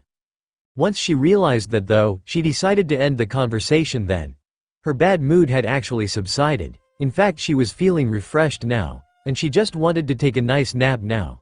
She got up stretching a bit and went to inject him with the sleeping agents again. Can't you just paralyze me? Luffy whined. I feel like I'm skipping in time and I don't have any time to think. I need to sort out a lot of things in my mind. No, meanie, Luffy pouted. Again with the pouting? Reiju sighed. Will you stop with the pouting already? What are you, a child? Then stop being so mean. Luffy shot back. What do you even need to think about? How to escape and get in contact with whoever you're working for? Luffy just rolled his eyes, but then thinking of something, gave a shit-eating grin to her which alarmed Reiju. Well, he drawled mischievously, I need to think about how to not become a SX slave to a pervert like you. You already asked me to lick your feet. Who knows, you might start asking me to suck your toes next, then why? Reiju quickly injected him with the agents before he could finish his sentence, and she watched him slump down with a small blush on her face. Why the hell did I even say that in the first place? She groaned in embarrassment. She stared at the grinning face he still had even though he was unconscious and smacked him d. She sighed as she knew it was her own fault, and after locking him up, went back to bed, feeling kinda refreshed. By this time, she was 80% sure he was just a normal random boy and not some spy. The reason she even suspected that he could actually be a spy in the first place was because of the fearless way he talked and how he treated everything like a game. But by now, she had realized that that was just his personality. The excited way he had talked about his childhood was all too real, and unless he was a masterful actor, she was sure he was just a lucky idiot. And even if he was a masterful spy, she had made sure not to ask anything about Sanji as if she didn't care about it at all. So he should also think that she in fact didn't care about him one bit and actually thought he was dead. She decided to be the same and never ask about Sanji again, and if the guy Luffy knew really was her Sanji, Then she was happy that he was still alive somewhere and she didn't even want to know where exactly he was so that she could stay out of his life forever. If it was just some random look-alike, then she didn't care about it anyway. She decided to think about what to do with Luffy the next day and went to sleep. She honestly had enjoyed the night with him and wondered if this was what talking with friends was like. She never really had any friends before, as any nobles she met were too haughty and after her power, and the people she did like back in the kingdom worked for her, so they mostly treated her like a master. The people working under her in Germa weren't bad, but she could never call them as her friends. She also never had someone tease her like Luffy had either, and if she was being completely honest with herself, she liked the teasing. Felt like he was treating her as an equal instead of some princess. Luffy blinked and saw a differently dressed Reiju, seemingly having no feeling of having slept, and groaned in annoyance. He needed time to sort out all the memories and think about what he needed to do, but Reiju was not even giving him a chance to think. He actually felt like he was skipping time, and the only way he even got some time to himself was when he went to the restroom, but he would get atmosed 10 minutes before Reiju started banging on the door, so he didn't even get a chance then. He grabbed the sack of meat which Reiju had brought and grumbled while eating.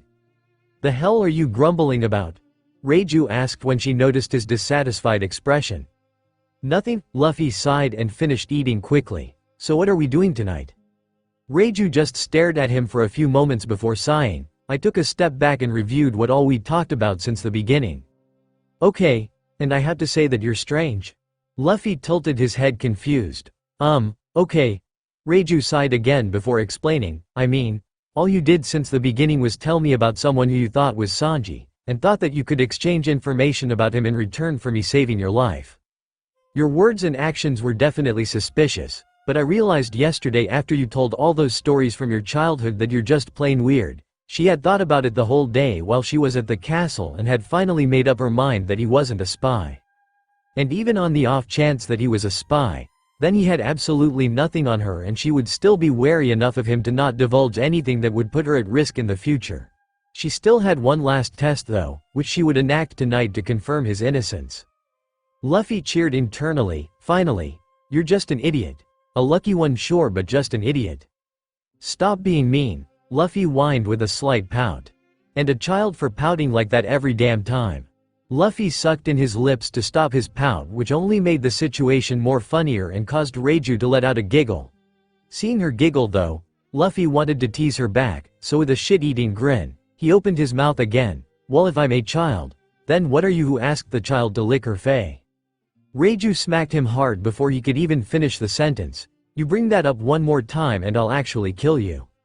She okay, Luffy chuckled, rubbing his head. "So what now?" "I still haven't received anything from you for saving your life. What do you want?" "I don't have much to give you right now, but you can put it on my tab. I'll give you anything you want once I become the Pirate King."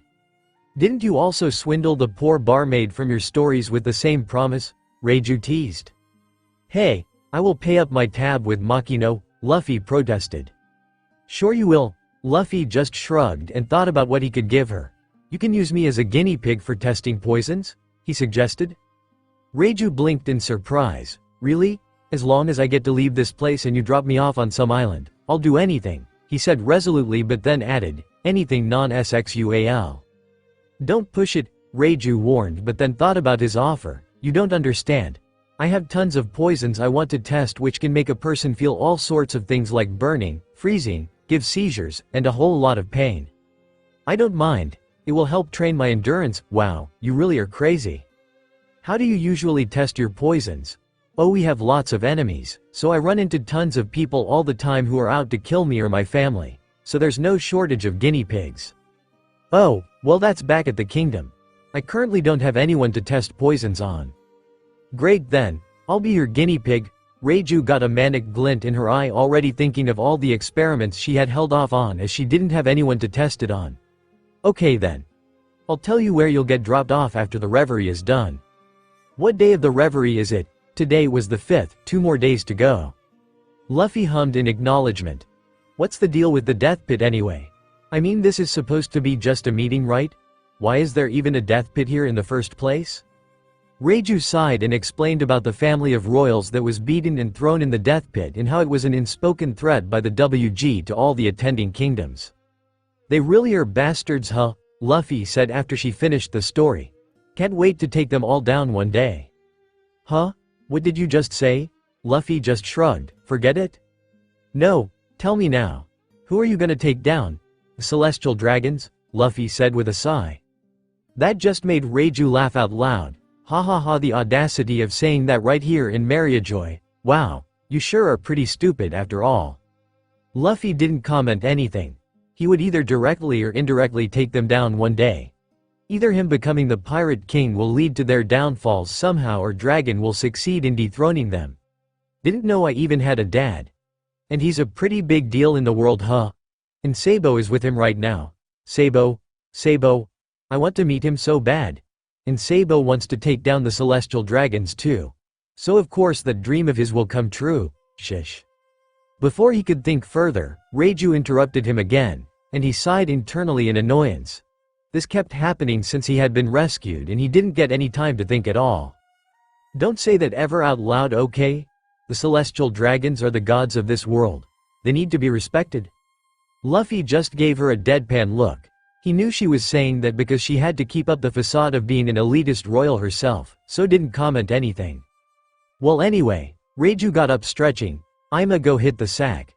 You will be here locked in this room itself. See you tomorrow. Luffy gawked at her in surprise when she started making her way towards the door. You're not gonna put me to sleep? Yeah. Now that I've confirmed you're not some spy, I don't think there's a need to. She then glanced back at him. Is there? No, Luffy hastily and happily answered. I finally GNKS. She rolled her eyes before saying, don't touch my chemicals. Sure. Reiju then locked the lab, went back to her room and turned on a visual transponder snail that was connected to a snail inside the lab. She had hid the snail inside a bookshelf such that Luffy wouldn't be able to see it, and since he was chained, he wouldn't even get anywhere near it to find out about it. The snail had a perfect view of the spot where he was chained up, so she could watch his every action. She wanted to see what he would do if he was alone, and this was the last test she had thought of. And thus she laid down in her bed as the snail projected whatever was happening inside the lab, and she observed what Luffy did throughout the entire night. Luffy finally had some alone time. When he was in the pit waiting for Reiju to show up for 6 long agonizing hours, he had kept his mind blank so that he could save every ounce of his energy, so he hadn't thought of anything. This was the first time he got some time to actually think. He leaned back against the desk, crossed his arms and started going through everything. The first thing was what had happened when he had come back to life. After he had lost consciousness in the soul plane, he had found himself in a blank space again, but this time it felt more familiar. Like he was in his own body instead of the almost weightless feeling he had felt when he was in the soul plane. He didn't have time to ponder where he was because he spotted a whitish spiral cloud moving away from him. He didn't know why, but he felt that it shouldn't be separated from him, and so had instinctively reached out and grabbed it before it could move any further away from him, and the white cloud actually seemed to jump in surprise. The cloud had then coiled around his arm like a snake, and one tail end of it actually came right up to his face as if studying him carefully. He didn't know what the hell was happening, but the whitish cloud seemed familiar, as if it was a friend he had had his whole life. The whitish cloud studying his face actually seemed to be swaying in happiness before it coiled around his chest, and he soon found himself opening his eyes and saw the death pit. He had put off thinking about what the hell that was, but now that he had time, that was the first thing he wanted to process, and tried feeling for the white cloud again. He already had a theory as to what it was. The familiar feeling from the white cloud was what he felt when he had first eaten his devil fruit and had been with him ever since. Yes, it was probably his devil fruit essence. It was unbinding itself from his soul as he had died and was leaving him, but when he came back to life and inhabited his own body again, he had yanked it back to himself just in time, and the essence had binded itself back to him again. Phew, almost lost my devil fruit, huh? He tried to feel for that again, or go back to whatever that blank space was, probably my mindscape, Luffy concluded, but he couldn't, so he gave up on figuring it out for now. Then his thoughts wandered to his devil fruit itself. It wasn't just a paramecia-type gum fruit, but also a mythical zone fruit. And that too the sun god Nika. What the hell? It felt like everything he knew about his fruit was false. And who the hell was Nika anyway? Sengoku had the mythical zone, model Buddha, which gave him the powers of Buddha, who was a historical figure in Leo's world. But Luffy had never heard about Buddha in this life. But then again, he wasn't much of a reader or someone who cared about history that much, so he probably just didn't know. So his fruit was also based on a historical figure. His fruit gave him the powers of a guy called Nika, who was a warrior of liberation. Also known as Joy Boy. Was that Joy Boy? Or was he Joy Boy? Was it a title? Was it another name for Nika? Or anyone that ate his fruit is known as Joy Boy? So many questions? The power of his fruit was described as the most ridiculous power in history, and could do anything the user imagined. He started grinning when he remembered the literally comical way his body had worked when he was in his awakened form in the battle against Kaido and couldn't wait to unlock it himself. If anything he could imagine could be made reality, he started getting excited thinking of all the ways he could actually use it. He stopped himself as that was still far into the future and he had to awaken his fruit first, but still, it wasn't just a simple fruit It was a paramecia-type fruit but its awakened form was a mythical zone. Or was it always a mythical zone but the powers actually unlocked when he awakened it? He was sure there was more explanation to what type his fruit actually was in future chapters, but he had to find out on his own here, which he was more than happy for. Then to take a step back, came his gears. He actually had a vague idea of inflating his bones and muscles to become a giant in his childhood years, but when he had tried it, his body felt like it would pop, so he hadn't achieved it. But he had thought that he could do it once his body got stronger and looks like it actually did work. Gear 2 and 3 were amazing to say the least and Gear 4 with all its variations along with Haki was super powerful. Then his mind wandered to Haki and its 3 forms. To think there was something that strong waiting to be unlocked. He was awed by it and couldn't wait to unlock everything. He had already unlocked Conquerors while saving Kel and he also realized that Ace had unlocked his during their childhood years when they were fighting against the Blue Jam Pirates. He also realized why the Fist of Love hurt now.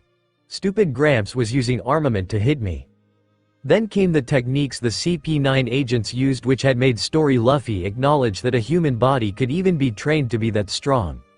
The Rokushiki techniques were amazing to say the least and he realized that Gramps used Soru all the time when he was chasing them in the forest. Ace, Sabo and him had even discussed how he seemingly teleported from one place to another. The result of the discussion was of course, because Gramps is a monster. He had also seen his grandpa using Jipo when he was tied up to balloons and got swept too far away by the winds. Gramps would just show up in the sky somehow which had shocked Luffy the first time he had seen it. But again had just chalked it up to his Gramps being a monster. He cursed his grandpa for not teaching him and his brothers all this as it would have made them so much stronger. Luffy stopped himself from going down a rabbit hole of thinking about battle techniques and started thinking about the world itself. Void Century, the Great Kingdom, the ancient weapons, the silhouettes in Florian Triangle, and so many more mysteries. And not to forget the space pirates on the fucking moon. Like what the hell? There are aliens there right now? And they are pirates? That's so fucking cool. He didn't really care for history before he died, but one of the biggest selling points of the One Piece manga were all the mysteries Oda had sprinkled in throughout the story. And Leo was extremely interested in the deep lore and history of this world. So now, he couldn't help but be interested too. He actually loved that he could understand these things now and could appreciate just how rich and wonderful this world was. He thought about islands all the way up in the sky to islands all the way deep under the sea and couldn't help but vibrate in excitement. Being from East Blue, he had no idea that his world was so wonderful, exciting, dangerous and thrilling. He couldn't wait to actually go to these places and see them in real life as just seeing them on a screen was obviously nowhere near as exciting as it would be in real life. He was peeved that this wouldn't all be a surprise for him though. Now, his thoughts finally turned to his own personal adventure. Did he want to go through the same adventure as what was shown in the story? Could he actually pick a completely different route on the Grand Line ANW adventure? The answer was an instant and a 100% no. He couldn't in good conscience leave any single person he knew from the story in trouble. If he did anything like that, it would eat him up from the inside and he would break down eventually. He imagined a single scenario of him not choosing to go to Whiskey Peak and in turn not go to Alabasta. Vivi would certainly die at Whiskey Peak itself at the hands of Mr. Five and Miss Valentine, and there would soon be a headline of, "Hero Crocodile saves the country of Alabasta from its corrupt king." If he actually picked a different path and read something like that in the newspapers, he would surely die of guilt and shame. So, I'm gonna be having the same adventure as my story counterpart, he thought with a sigh, but quickly shelved the topic for now. He would think of what to do when he actually was on the journey and see how it played out. For now, he needed to think of how to get back to Dawn Island, and what he needed to do before that.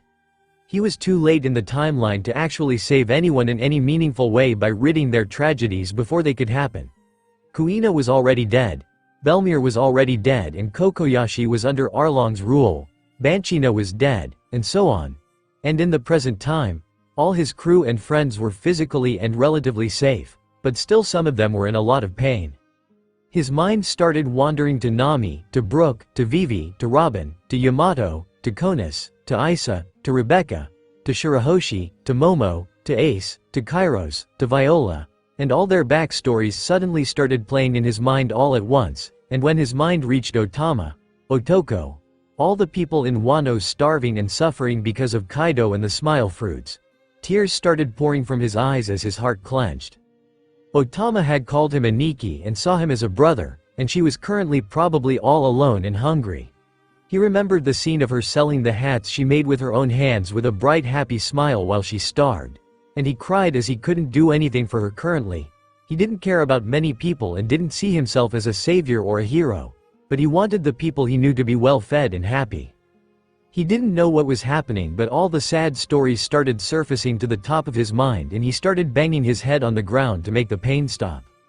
He took a few deep sighs and tried to calm his nerves down, but it wasn't just his emotions that were running wild, but Leo's memories were also affecting him. Leo had seen all these scenes as just a fictional story and had felt extremely bad for all the characters, but now that those memories were his and Luffy kinda saw the world from Leo's point of view, he couldn't help but be horrified that all those animated and fictional characters that went through hell were in fact real. The strongest and strangest emotion Luffy felt was actually his own tragedy. Leo was devastated when Ace had died, but he had been much more devastated when he saw Story Luffy dealing with Ace's death on Amazon Lily. Leo and Serena both had bawled their eyes out watching Story Luffy bang his head and scream his lungs out for Ace after the Marineford War. And Luffy now saw himself crying and experiencing all that as if he was a different person and felt all the emotions Leo felt. And adding to that, now Luffy, through Leo's frame of reference, realized that Luffy was a real person and felt strong emotions towards Luffy, which was he himself. It was an incredibly jumbled and messed up point of view which made absolutely no sense, and his mind became even more chaotic. He started banging his head on the ground harder to make it all stop, and soon he didn't know if he was Luffy or Leo. Was Serena here? Was Ace here? Was this a fictional universe? Was he a comic book character? Was he Leo in an acid trip imagining about being Luffy? Haha, that was so funny. Yosh, I'll go become the Pirate King. No, wait, he already did? Was he Luffy dealing with Ace's death? What? Ace is dead. Serena is dead too. Is Nami okay? Is David gonna be fine without me now that I'm dead? Is Otama fed? Did I give her food? Wait, I'm dead? Leo's dead, not me? I'm Luffy? Is Robin safe? Brook is not alone anymore, right? I saved them all, didn't I? No, I haven't even started my journey. I died before I even started my music career. Music career? What has music got anything to do with saving them? Because pirates gotta see. All his jumbled up thoughts abruptly stopped and he felt his mind suddenly clearing. He stopped banging his head as he slowly breathed in and out and felt his body relaxing. I was afraid this might happen, Luffy heard White's voice saying in his mind. White? He tried to open his mouth but no voice came out as he focused on breathing. This is just a memory I put inside you, so I can't answer you, White's voice giggled, making Luffy smile. That actually made him come back to his senses and he just listened to the message White had left. So, your mind just broke. I had put this message in your head in case this did happen. You have two conflicting memories, which is mostly fine, but the problem here is that the memories were carried on from your soul to your physical body. Just imagine that your body has a brain and your soul has a brain. Both are usually in sync as they both learn and form neural networks at the same time since birth, but in this case, your soul brain, which has a ton of new memories from Leo, just integrated with your body brain, so things will get chaotic and messed up if you start overworking it. Don't think about anything too emotionally triggering for a couple of days and let your body and soul brains integrate and sync with one another and you'll be fine after that. So this is just temporary, don't worry. I see, thanks for this, I'm gonna assume you thanked me just now and so, you're welcome. And if you're actually hearing this message, then it probably means you survived. Congratulations, have fun with life, Luffy, toodles. And then White's voice was gone. Luffy sighed in relief knowing that this was just temporary and he wouldn't have any long-term effects because of this. He was wondering why he was fine in the soul plane but was having an identity and memories crisis now, but the soul and physical brain syncing issue explained it. He felt his body was now relaxed, so opened his eyes and saw that the floor had become red with blood. At least he was back to reality now and knew who he was and where he was. Damn, he looked around and thankfully only the spot in front of him was bloody. He touched his forehead and found it was bleeding a lot. He wiped it all off on the bandages on his arm and thought he should clean the blood on the ground up somehow. He looked around for any cloth he could find and he did spot one on the sofa, but he couldn't reach it because he was chained up. He sighed when he didn't find anything else and just used his legs which was covered in bandages to wipe the floor. It wasn't clean and his bandages only got dirtier but he could just explain it as his wounds opening up if Reiju asked. He sighed again after he was done and sat down leaning against the desk trying to keep his mind clear. He started humming Uda's songs to keep his mind relaxed and after a while, drifted off to sleep. Is he sane? Was the first thing Reiju thought when she arrived the next day morning to check up on him and handed him some food, which he began devouring happily. She had seen the whole breakdown the previous night and wondered just what the hell had happened. It was weird from the beginning itself as he had just leaned against the desk, crossed his arms and closed his eyes as if reminiscing something. He had started grumbling, then giggling, then grumbling again, rubbing his forehead while mumbling, "Stupid Gramps," then vibrating with unparalleled excitement before deflating again. What the hell is he thinking about, was running through her head. And then the breakdown began. He first started tearing up slightly and wiped the murdered sobbing and then clutching his head in pain before he started banging his head on the ground. He kept mumbling, "Stop. Make it stop." While he kept banging his head and then even more weird stuff started happening when sometimes giggles and huffs started getting mixed in while he cried saying incomprehensible stuff. She was about to rush out and go to the lab to make him stop from hurting himself anymore but then he had somehow brought himself out of that crazed state himself. He had breathed in and out slowly coming back to his senses and then finally was himself again. He grimaced at his own head and the blood splattered on the floor, and then like an absolute idiot wiped it all off using the bandages which were wrapped around his limbs. Then he just started humming a song with a small smile before drifting off to sleep. She honestly didn't know what she expected to catch him doing.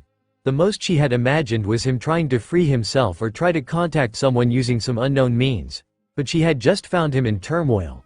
Probably remembering his torture she concluded logically. "You good?" Luffy asked as he finished his food and noticed a worried look on her face. Yeah, I'm not the one who lost it last night, idiot." Luffy noticed that it was actually morning and thanked her again for thinking of his morning meal too. "Anyway, I gotta get going," she said with a sigh getting up. Interpreting it as her being in a bad mood for having to go to the castle again and mingling with the disgusting nobles, Luffy spoke up, "You know, there's this blue-haired princess called Vivi at the meeting too. She's kind too just like you, so maybe talk to her?" Reiju blinked in honest surprise. Was this it? Was this his plan all along? Make me talk to the Alabastan princess? But why? What would me talking to her prove? Was he sent by Vivi? Was she trying to communicate something with me? No, that's ridiculous. She could just come up and say something to me if she wanted.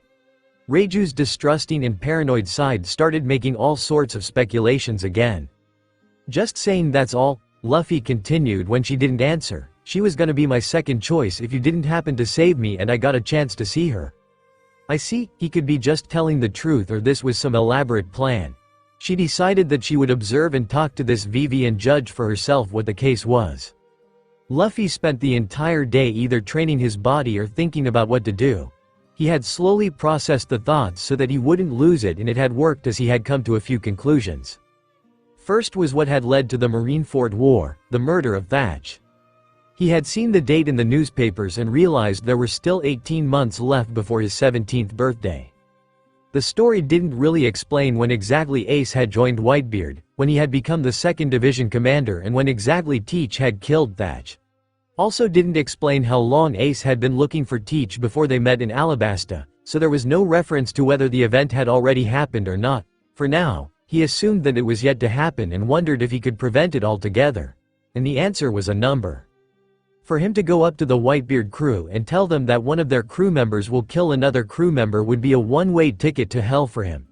He imagined a random boy coming up to him and saying Zoro was going to kill another crewmate, and he didn't have to think for a second of what his response would be. He would punt the boy and dismiss him completely, not even giving what he said a second thought. And the Whitebeard crew were an actual family who called their captain, Pops, and considered each other as actual brothers. Plus, Teach had been with them for decades. If Whitebeard or any of the crew members actually heard him say that Teach was gonna kill a crewmate and he didn't go out in a body bag, then that crew would be the worst crew ever. So, he couldn't go to any of the Whitebeard crew members. He could only go to Ace, as Ace would believe his words. But would the others believe Ace? It was a resounding no again. They would feel betrayed by Ace, that he would even think that about them, and Ace would lose all credibility. So, the last option to prevent the murder was to actually be present on Whitebeard's ship and catch Teach red-handed. That was the only way Thatch's murder could be avoided. Now, the biggest question of how he could achieve this, and he drew an absolute blank. He could get in touch with Ace somehow and have him pick him up from wherever Reiju would drop him off. But how the fuck was he supposed to contact Ace? He didn't even know if Ace had a transponder snail, let alone the number. He so wished this world had smartphones right about now which would solve all his problems. He racked his brain about any way he could achieve it. He could call the Marine HQ, get in touch with his Gramps, have him somehow call Ace, if he even had a way, or Gramps could even get in touch with Whitebeard himself and then to Ace through him. But would that actually work? Would Gramps actually call Whitebeard without Luffy giving any explanations? The answer was again a no. He couldn't depend on his Gramps for this at all. Next would be Dragon, but again, he had no idea how to get in touch with Dragon. I so want a phone. Luffy whined when all his problems ultimately lead to how to get in contact with someone. He decided to ask Reiju if she had a way, but doubted it too. Other than the Marineford War, there was really no other event that he could prevent or solve right about now with his current level of strength. He could definitely not sail the Grand Line alone, as he would drown without Nami. And his strength also wasn't all that great that he could easily traverse the Grand Line by himself or even hitch rides. If he didn't have strength, then he would obviously get stuck with someone unsavory again and would probably fail. He wasn't strong enough to achieve anything he wanted right now. He wondered just how he was going to go home to East Blue from wherever Reiju was going to drop him off, but shelved that topic for now, as he would worry about it when he was actually on an island. He sighed in frustration when he realized how utterly and hilariously outclassed he was by opponents in the New World. Even the opponents in Paradise would be too much for his current self. He needed to get strong, much stronger, and then even more. Reiju had had a relatively good day. There were plenty of the same shitty stuff as the previous days, but she had kinda made a friend that day. As Luffy had said, she decided to observe and talk to Vivi that day. She had observed the young blue-haired princess for quite a while, and she quickly learned that Vivi was someone who wore her emotions on her sleeve. She was a young girl, so her guards, someone she called Pell and Igaram, had easily warded off any approach from any man trying to woo her. She did have a few friends with whom she would talk the entire time like a chatterbox, and Reiju had discreetly tried to hear what they were talking about, and she found out that they were just talking about their country's cuisine and culture. After 4 hours of surveillance, Reiju just couldn't see this young girl as a mastermind of some elaborate plan. Deciding that she had to talk to her to see if there's some bigger conspiracy here, she finally approached her after lunch. After a bit of tension in the initial conversations, Vivi had opened up to her when Reiju had just straight up told her, "Listen, I just wanted someone who is not an asshole to talk to. I'm tired of all these assholes trying to woo me for the past 5 days. You seemed nice, so I approached you. I have no intention of setting you up with anyone, let alone my brothers. You're too cute for them."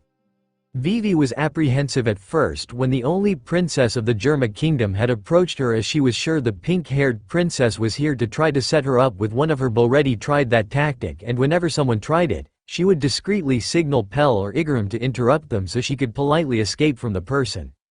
But when Reiju straight up told her that she just wanted someone to talk to as she was tired of all the assholes, such crude language for a princess. She thought, not knowing that the universe was laughing at her, as she would soon be entering Baroque works and she would have to learn all this crude language herself to fit in. She was more than happy to talk to her. The two had spent the better part of the day together and had had a really nice time. The first thing that became obvious to Reiju was that Vivi loved her country. She would bring up interesting local specialties like food, clothes and desert animals exclusive to her country. One more thing Reiju learned was that Vivi was extremely teasable. She would blush at the slightest compliments and would go completely beet red at even the slightly suggestive jokes. Reiju had a lot of fun that day teasing the blue-haired princess, and by the end, she concluded that this innocent young princess was just that, an innocent young princess. She had seen her talking to the slaves in the death pit once, so maybe Luffy just saw that too and decided she was kind too. There was no bigger conspiracy here.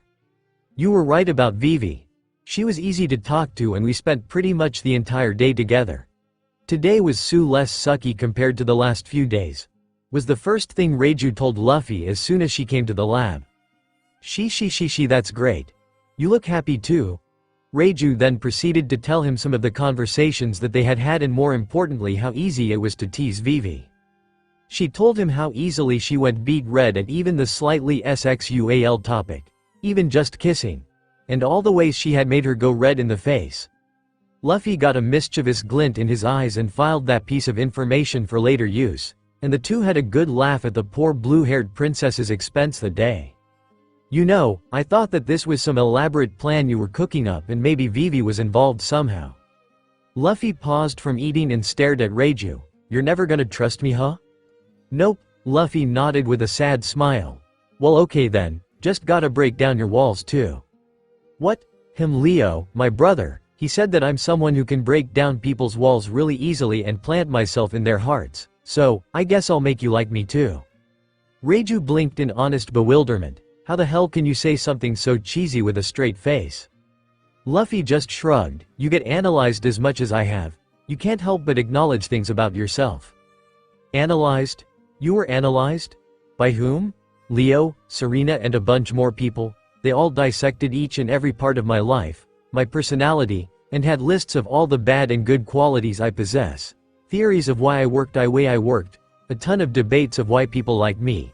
He sighed thinking about the thousands of posts people made analyzing his character. It's so fucking embarrassing. Reiju just sat there not knowing what to say. He was analyzed like a lab specimen. What the hell? Why?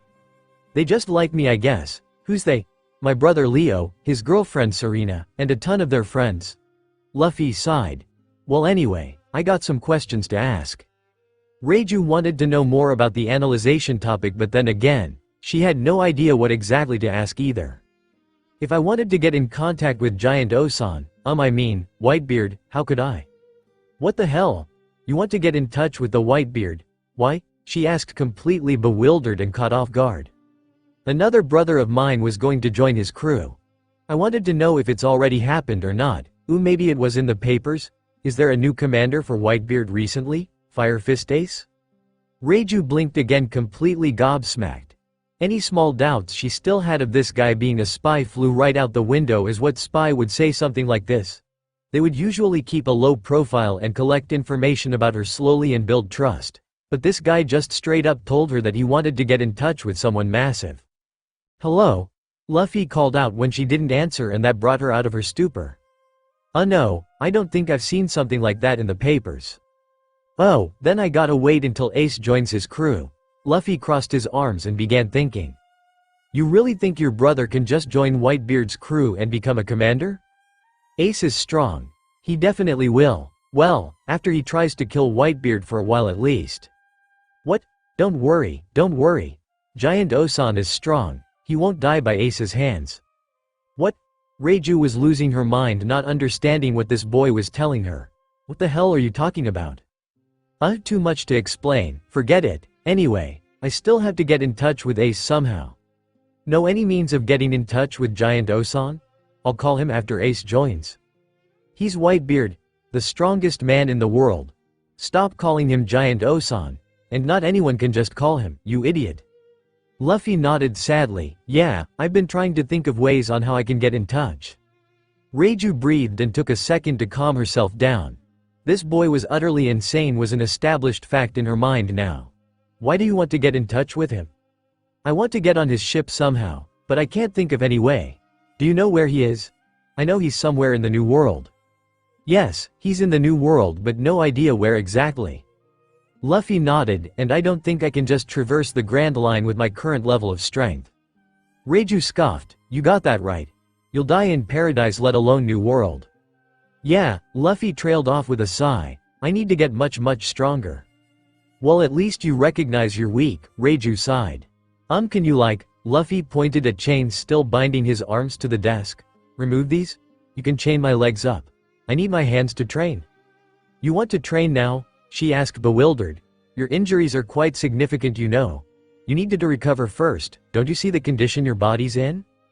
It's okay. I heal very fast. Besides, if I want to become the Pirate King, then I should be able to handle this much at least. Well, at least he recognizes that becoming the Pirate King will be hard. Reiju had given up trying to understand Luffy at this point.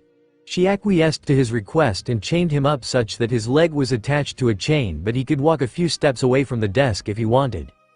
Thanks, Reiju just sighed wondering why she just couldn't say no to him. He was supposed to be a slave, but he didn't show the slightest bit of fear or respect towards her, called her by name as if she was a friend, teased and made fun of her. If it was anyone else in her place, he would have been killed by now. But she didn't hate it either. It was refreshing and new. She just sat in her chair as Luffy first checked where all his wounds were and how significant they were, and after shrugging like an idiot, just started doing push-ups, but his fingers and wrists bones were still broken. She grew irritated and smacked him on the head making him stop and he looked at her confused. Why? Your bones in your wrists and fingers are broken idiot. You need to let it heal first at least. It's okay, I don't feel much pain from it. You take rest right now or I'm injecting you with the sleeping agent again. Luffy slowly crossed his legs while glaring at her with a pout, which looked extremely cute to Reiju. Now, that's a good boy. She patted his head which he swatted away glaring more which only made her giggle. Luffy grumbled something but Reiju didn't care as she was having fun seeing his reactions. Now hush, she said taking a seat, I need to concoct some stuff. He began taking all sorts of chemicals from the cabinets and started measuring them out, mixing and heating some liquids in a Bunsen burner. He vaguely remembered performing experiments like this back in school in Leo's memories but Leo didn't have much interest, so he had mostly forgotten about it. He did remember some chemical reactions and could still name the elements in the periodic table though.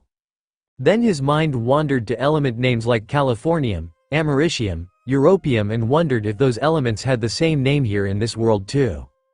Reiju could feel his curious eyes on her and felt him hovering over her watching what she was doing intently. She flinched slightly when he brought his face over her shoulder and observed what she was doing. A second later, his head was resting on her shoulder with their cheeks touching and she didn't know what the hell he was doing. Does he have no concept of personal space? What are you doing? She asked pausing her experiments. Just watching. I vaguely remember doing stuff like this, it's kinda fun huh? She just eyed him sideways with a sigh. What I meant was, what are you doing resting your head on my shoulder? Oh, Luffy blinked and lifted his head. Sorry, I've been told I got no concept of personal space. Clearly, Luffy just hummed and then asked, are there elements called californium and europium in the periodic table? Reiju blinked at the random question. Yeah, why? Why are they named that? What? Why are they named like that? I don't know. Why do you want to know? Just wondering, what about Einsteinium? It's named after Einstein, right? Yeah, USA Einstein was a real person in this world too. He couldn't help but compare the two worlds and wonder how names of things ended up the same. Why are you so weird, Luffy? Reiju asked with a sigh, not being able to understand this boy at all. She. Don't just laugh, she snapped, smacking him on the head. Once I get my rubber powers back, this won't hurt at all, Luffy grumbled, rubbing where he had been hit. Reiju just sighed. There's a book over there if you're interested about elements. Maybe it'll have the answer to your weird questions, she said, pointing at the bookshelf next to them. Ooh, okay. Luffy cheered, and 10 minutes later, for the first time in his life, Luffy willingly started reading a book. He really wanted to find out if places like California existed somewhere in this world. Reiju just stared at the boyish curiosity on his face as he read the book for a few seconds before going back to her experiments. She would hear him giggling or laughing out loud from time to time, and when she asked what was so funny as it was a chemistry book he was reading, he would tell the origins of the names of the chemicals and she couldn't help but laugh too.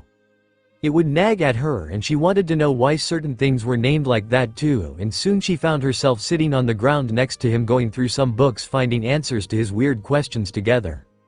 They both laughed and giggled when they actually found stuff like how californium was named that because the guy who synthesized that element had a dog called Callie who kinda went inside his lab and messed up everything, but because of that, some random chemicals got mixed in and serendipitously, a new element was created.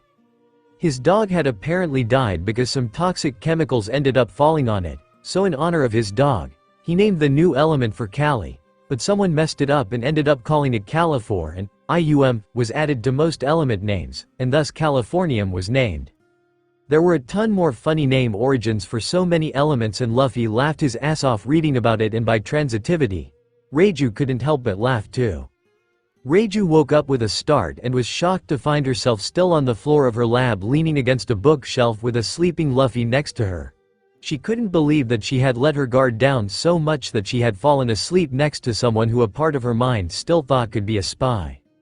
Last night was very fun to say the least, and she couldn't believe how much she had genuinely smiled and laughed. She didn't remember the last time she had laughed as much as she had in the past 3 nights she had spent with Luffy. He had laughed at the most stupidest things, and even though she didn't find it that funny, she couldn't help break down into a fit of giggles hearing him laugh. His laugh was very infectious. She sighed at herself wondering what the heck she was doing letting her guard down this easily in front of another, but she couldn't help but think that Luffy was honest. She was a master at reading people after all, so she knew that whatever Luffy said or did, he had no hostility in him. He said very strange things of wanting to meet Whitebeard and even called him Giant Osan, as if he was just some random person, said his brother wanted to kill Whitebeard but also wanted to join his crew, said that he was analyzed like a lab specimen a lot by another brother and a bunch more people. She had no idea what to make of all that, and he didn't seem like he wanted to talk more about it either. "Mornin'," Luffy mumbled as he got up yawning and rubbing his eyes, and that brought her out of her musings. "Morning, you didn't do anything to me last night, did you?" Luffy blinked confused at the question. "Do what?" Reiju groaned internally again, cursing herself for making another suggestive joke. "Why the fuck doesn't he get flustered?" she screamed internally. "Nothing, forget it." But Luffy took a few more moments to think about it before finally realizing what she meant. "Oh," he grinned. "Well, that should be a question I should direct at you. You're the pervert after all." Reiju smacked him hard again. "I'm not a pervert." She. Reiju wanted to get back at him, so she picked up the poison she had created the previous night and injected it into him. Luffy was surprised, but before his mind even processed what had happened, he slumped down losing consciousness and his body started jerking as if he was having seizures. Reiju watched for 2 seconds before what she had done hit her and she panicked. The poison was not completely ready and still needed to be perfected, so she had just injected him with a poison she knew would kill the person. She immediately locked lips and sucked all the poisons out. "That was close," she sighed in relief after she was done, and he was okay. She stared at the unconscious Luffy for a few moments before she realized how she had panicked seeing him almost die, and cursed herself. "Fuck, I've grown attached to the idiot." The last day of reverie was again less sucky to Reiju compared to the first 5 days. Vivi had excitedly come up to her again, and the two had spent the entire morning together. They talked about some structures in the castle, their countries, swapped childhood stories, and so on. Ichiji came up to them while they were talking and tried to hit on Vivi, but Reiju stopped him saying she was just 14, and thankfully he went away, and that action had left Vivi staring at her with shining eyes and a happy smile. She's so innocent, she must be protected at all costs, Reiju thought when she saw her grateful eyes. In the afternoon, she got caught up with her brothers and some other nobles, which sucked, but she managed to soldier through and soon the evening approached. Vivi came up to her again when the end came and much to Reiju's surprise, hugged her. After a moment of freezing up, she lightly hugged her back and patted her. They promised to meet again at the next reverie, and if one of them ever visited the other's country, to come greet them, and parted ways. All the other nobles also said goodbyes, which was lackluster compared to Vivi's pure-intentioned goodbye, and soon it was time to leave. Reiju, her brothers and her father had a discussion that night where her father summarized what all had happened at the meetings. He had apparently certain kingdoms which would empower them and also offended a few more. He also informed them that they wouldn't be going straight back home to North Blue but take a detour to South Blue, visit a few places as he had some business with them and then go home. After the hours-long discussion detailing and planning everything which stretched on well after midnight, they finally closed the meeting when it was early morning. Reiju immediately went to the lab and upon going inside, sank into her comfy chair and sighed deeply.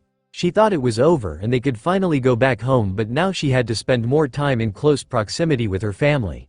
She didn't realize that she had chosen to go to Luffy instead of her own room to unwind. Subconsciously, she had wanted to see and talk to Luffy. "What's wrong? I thought you would be happy now that the reverie's done," asked Luffy, tilting his head in confusion.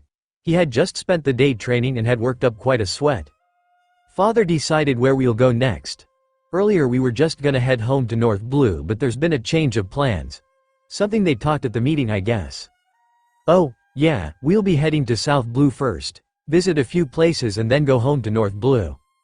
Luffy smiled strangely at her and she tilted her head questioningly. "Are you sure you can just tell me stuff like this now? Aren't you scared anymore that I'll tell someone on the outside?" "Oh please, I feel stupid that I even suspected you being some sort of masterful spy. You're just so stupid. As if you could ever be a spy or be smart enough to even think things through." "Hey," Reiju grinned, "so yeah, I'm 99% sure you aren't a spy. You're just a delusional lucky idiot." "Hey, hee, well even if you were a spy, what can you do knowing where we are heading? Anyone can find that out if they followed us." Luffy pouted slightly at being called stupid so much. Now that he had Leo's frame of reference, he knew that he was indeed stupid and also knew how much of an idiot he actually was, and he was a bit embarrassed about it. Reiju stared at him for a bit before she got serious and asked, "I'm gonna straight up ask you. Was there any lie you told me since we met?" Luffy also got serious and stared back. "Well, I didn't lie per se, but I kinda said half-truths, I guess." That sunk Reiju's heart and she actually felt a bit hurt, but she didn't let it show. "What do you mean half-truths?" It's complicated to explain, and if I actually told you the complete truth, you'll think I belong in an asylum." That erased whatever hurt she was feeling and just left her bewildered. What are you talking about?" "As I said, it's complicated to explain. I'll tell you one day when I actually have proof of it." He then trailed off thoughtfully. "Don't know how I'll get the proof though. I'm so lost. Have you lied to me or not? Was you being in the pit orchestrated or not?" No, nothing like that. I did end up in the pit because I got thrown out and saw you by chance." Luffy sighed, really thinking about how to explain himself and whether he should even divulge the truth. But he quickly decided against it. "You know what, forget it. I'll tell you one day when I have a better way to explain it. Don't worry, it's nothing harmful, you'll just think I'm crazy, like actually needs help from a doctor, kinda crazy if I tell you." Reiju just sat in complete confusion. "What the hell are you talking about?" Luffy groaned into his hands. "Look, I don't want to explain because you'll think I'm crazy. Yes, more crazy than you already think I am. You'll just have to trust me on this. It's nothing harmful, it's nothing that concerns anyone, and I should learn to keep my mouth shut." He chided himself. He was just confusing her by saying stuff like this and decided to be more thoughtful next time and not just blurt out stuff. Seeing her still confused and wary face, he decided to change the topic. "Well, okay, I'll tell you," he said and scooted closer to her as if he was divulging some grand secret. She also bent down to listen to him intently. Luffy looked around himself, acting like he was making sure no one else was listening before looking back at her and whispered, "I said I didn't have a leg fetish, but that's a half-truth though. I do have a thing for thighs." Reiju just stared at him in shock and Luffy managed to keep a straight face for 2 seconds before he fell on his back laughing his ass off. "That's the half-truth?" she yelled, kicking him. "Ha ha ha ha, your face. You should have seen your face, ha ha ha. Goddamn idiot." She smacked and kicked him a few times. She did realize that he was trying to change the topic by making a joke, but she let it go for now. Whatever he was hiding, she would get it out of him on another day.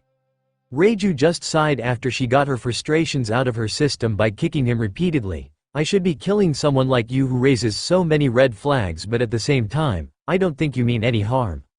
She, or maybe you just like me and want to keep me around so that I can lick why. Reiju smacked him again and he just grinned. It had become a sort of comedy routine by now and she would never admit it. But Reiju loved it. She enjoyed his company a lot.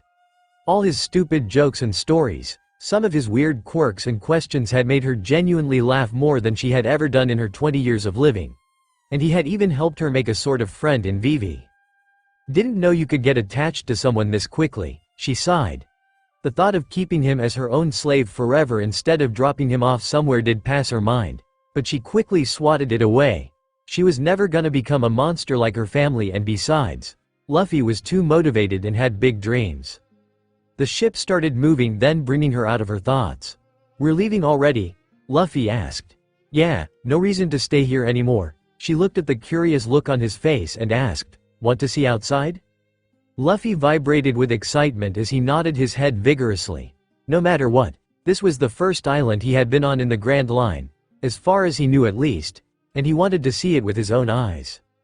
Reiju first unchained him and then pushed the bookshelf to the side and then pushed on the wall, which opened up like a door to the outside. Whoa, a secret door. No, you idiot. You do realize this is a lab, right? What if there's some major explosion or something? There are vents, sure, but it's better to have a door to the outside in case of emergencies. Ah, I see, Luffy said as he peeked out. The first thing he noticed was the massive wall of red in front of him that stretched out in either direction with its height rising well above the clouds. He only now recalled that Mariajoy was on the red line, so he couldn't even see the capital right now. His eyes quickly left the wall though, and he stared down at the rich dark blue color of the sea, the rough and choppy waves, and it hit him that he was actually on the Grand Line. He was mesmerized by the dark bluish water and he stared at the sea in awe. He looked in the distance and saw a few massive cyclones of water rising high up into the clouds.